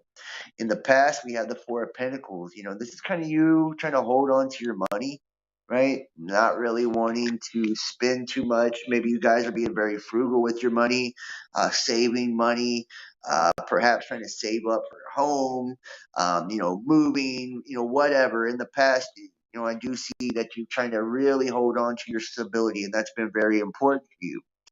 In the future, the near future, we do have the Seven of Pentacles. That's kind of looking at a job well done, right? Or looking at the fruits of your labor, right? You put a lot of effort into yourself. You put a lot of effort into, the path that you've decided to take. And I feel like you're just kind of stepping back, admiring what you've done, looking at your, and ready to harvest, right? That's kind of a ready to harvest energy too. It's like, okay, I put in all this work into myself, I've just got out of this really shitty love situation, and now I'm ready to harvest. I'm ready to move on to bigger and to better things. Underneath, we have the Queen of Pentacles, right? I do feel like there'll be a very financially stable offer in your future. I don't think you even see, this offer right away, or this person right away. Whoever you're dealing with feels like it could be someone from the past, possibly an earth sign, because right now you're in that Two of Swords energy, right? And it's kind of that self-imposed mental prison, right? She's got the blindfold on, but if she just put down the swords, quit fighting against the universe, quit fighting against destiny, right? She could see everything much clearer. All right, let's get a few more for Pisces. Let's get a couple more for Pisces. And we do have Jupiter getting ready to go retrograde, y'all. So, a lot of us are going to be affected by that. Pisces especially is going to be affected by Jupiter going retrograde. So, which I'll be doing the August astrology video this week sometime. So, sometime this week, look for the August astrology video. That's coming.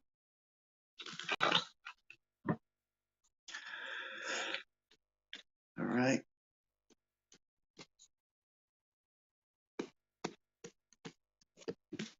The Chariot, Strength, Ace of Pentacles, Queen of Swords. Right. I feel like your person's at a distance. Some of you guys could be getting ready to travel, to take a trip, or a person is taking a trip to come to see you. I feel like this person that you're dealing with, and maybe, this person, this is just for some of you, this could maybe be one person out there. I feel like maybe the third party situation could be that you're in a relationship, but you really like want to be with someone else or love someone else, and that could just be one or two people out there, and that's what's creating kind of this Two of Swords energy where you're kind of blindfolded, stuck here. But your person is at a distance. It's the Chariot. I do see movement, right? We do have the Strength card. So a lot of you guys, I do see you moving forward, perhaps going to visit this person or them coming to visit you. And maybe it's just for, a weekend getaway, or maybe it's for coffee, or, whatever. Maybe you guys are moving in together, in certain situations. The Ace of Pentacles, right? Your hopes and dreams. You're going to have the financial stability that you desire, and I feel like this person sees you as that pinnacle, right? Kind of like that gift from God, being handed down from the universe. I feel like that's how they see you, or maybe that's how you see them. The Queen of Swords, I think, you're just waiting on communication, right? That you're either waiting on them to contact you, maybe you're waiting on them to call you or text you, or, kind of give you the go ahead and say, hey, I love you, I want to be with you, or that's you kind of, um, wanting to do that with them. But either way, I feel like as soon as communication gets rolling on this situation, and that's probably what's adding to the Two of Swords, right? Kind of, the blindfold, is there's just not any communication in the moment. But you do have the Two of Wands, which shows that there's tremendous opportunity and potential for growth. So as soon as we do have communication, I feel like things are going to take off in the right direction. Even if you're at a distance, you have the Strength and the Chariot. I feel like there will be a meeting, and I feel like you have a really abundant future, definitely stability, definitely happiness, and definitely financial prosperity. A lot of you guys have been working hard towards that, and I feel like that's not going to be a worry much longer, if it even is still now. So, we got Aquarius. One more sign, guys. We got Aquarius. Let's do Aquarius, and then we're Then we're done with Aquarius. And I do want to ask everybody that's watching this to please hit the thumbs up, even if you catch us on the flip side. Give this a like.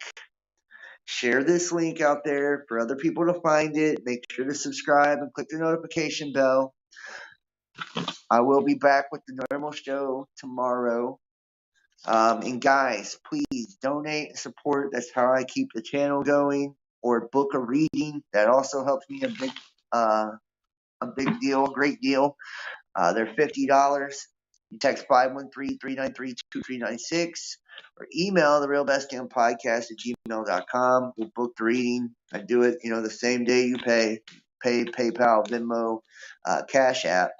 And you can join us on Patreon or YouTube channel membership to get the extended readings, as well as you can get the uncensored shows. We do a weekly private show, $35 a month to join the Best Damn Fam, get access to all of that, plus merch and more.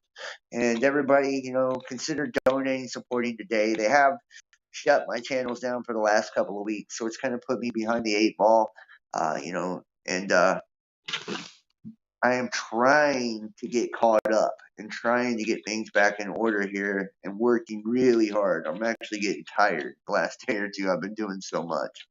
So I may need to take a day or two off. But, I need my community to support me. I need my community to support me, guys. I'm really putting a lot of energy into things lately. So, King of Cups, World, Page of Swords, Magician. Okay. Aquarius. I feel like there's an ending coming to a cycle.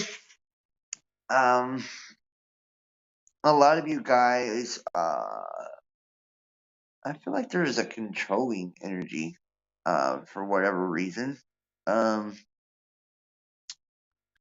Maybe some of you have felt emotionally constricted, or are being emotionally constrictive to someone else. I do see the Five of Swords. That's kind of showing you about, that's them taking the swords from, the army here and kind of going about things a different way. But it could also represent, theft or deception.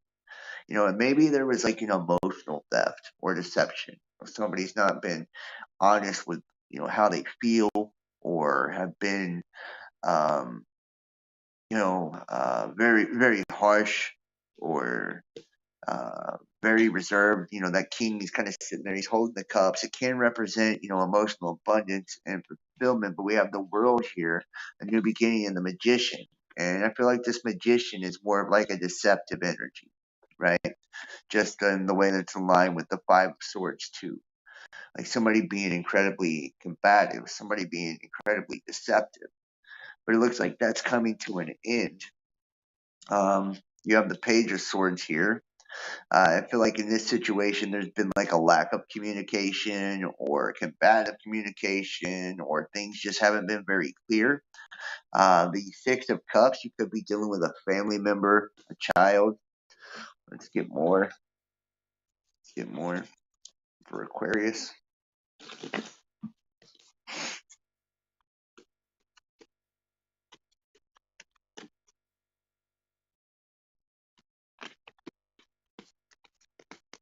Or you could have children with the person you're dealing with. Cool. Wow. Alright, the Ace of Wands. So yeah, there's like a new start coming in, a new beginning, or an ending to this situation that's been really, kind of heavy on the emotions, deceptive, combative. The Sun, right? This could also be with a Leo. Your person could be a Leo. You could be dealing with a Leo. I do see also the Ten of Wands. This is a heavy burden for you, or it's felt really heavy. You could also be dealing with a Virgo. We have the Hermit popping up as well. This has been a heavy burden for you. The Ten of Pentacles.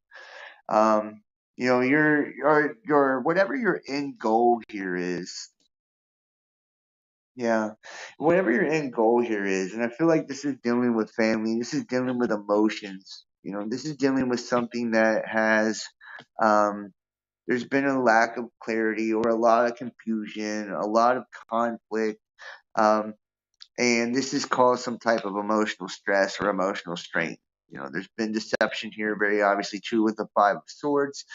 But I feel like your situation is clearing up because we have the world here kind of representing an ending to all of that, right? And just a stoppage.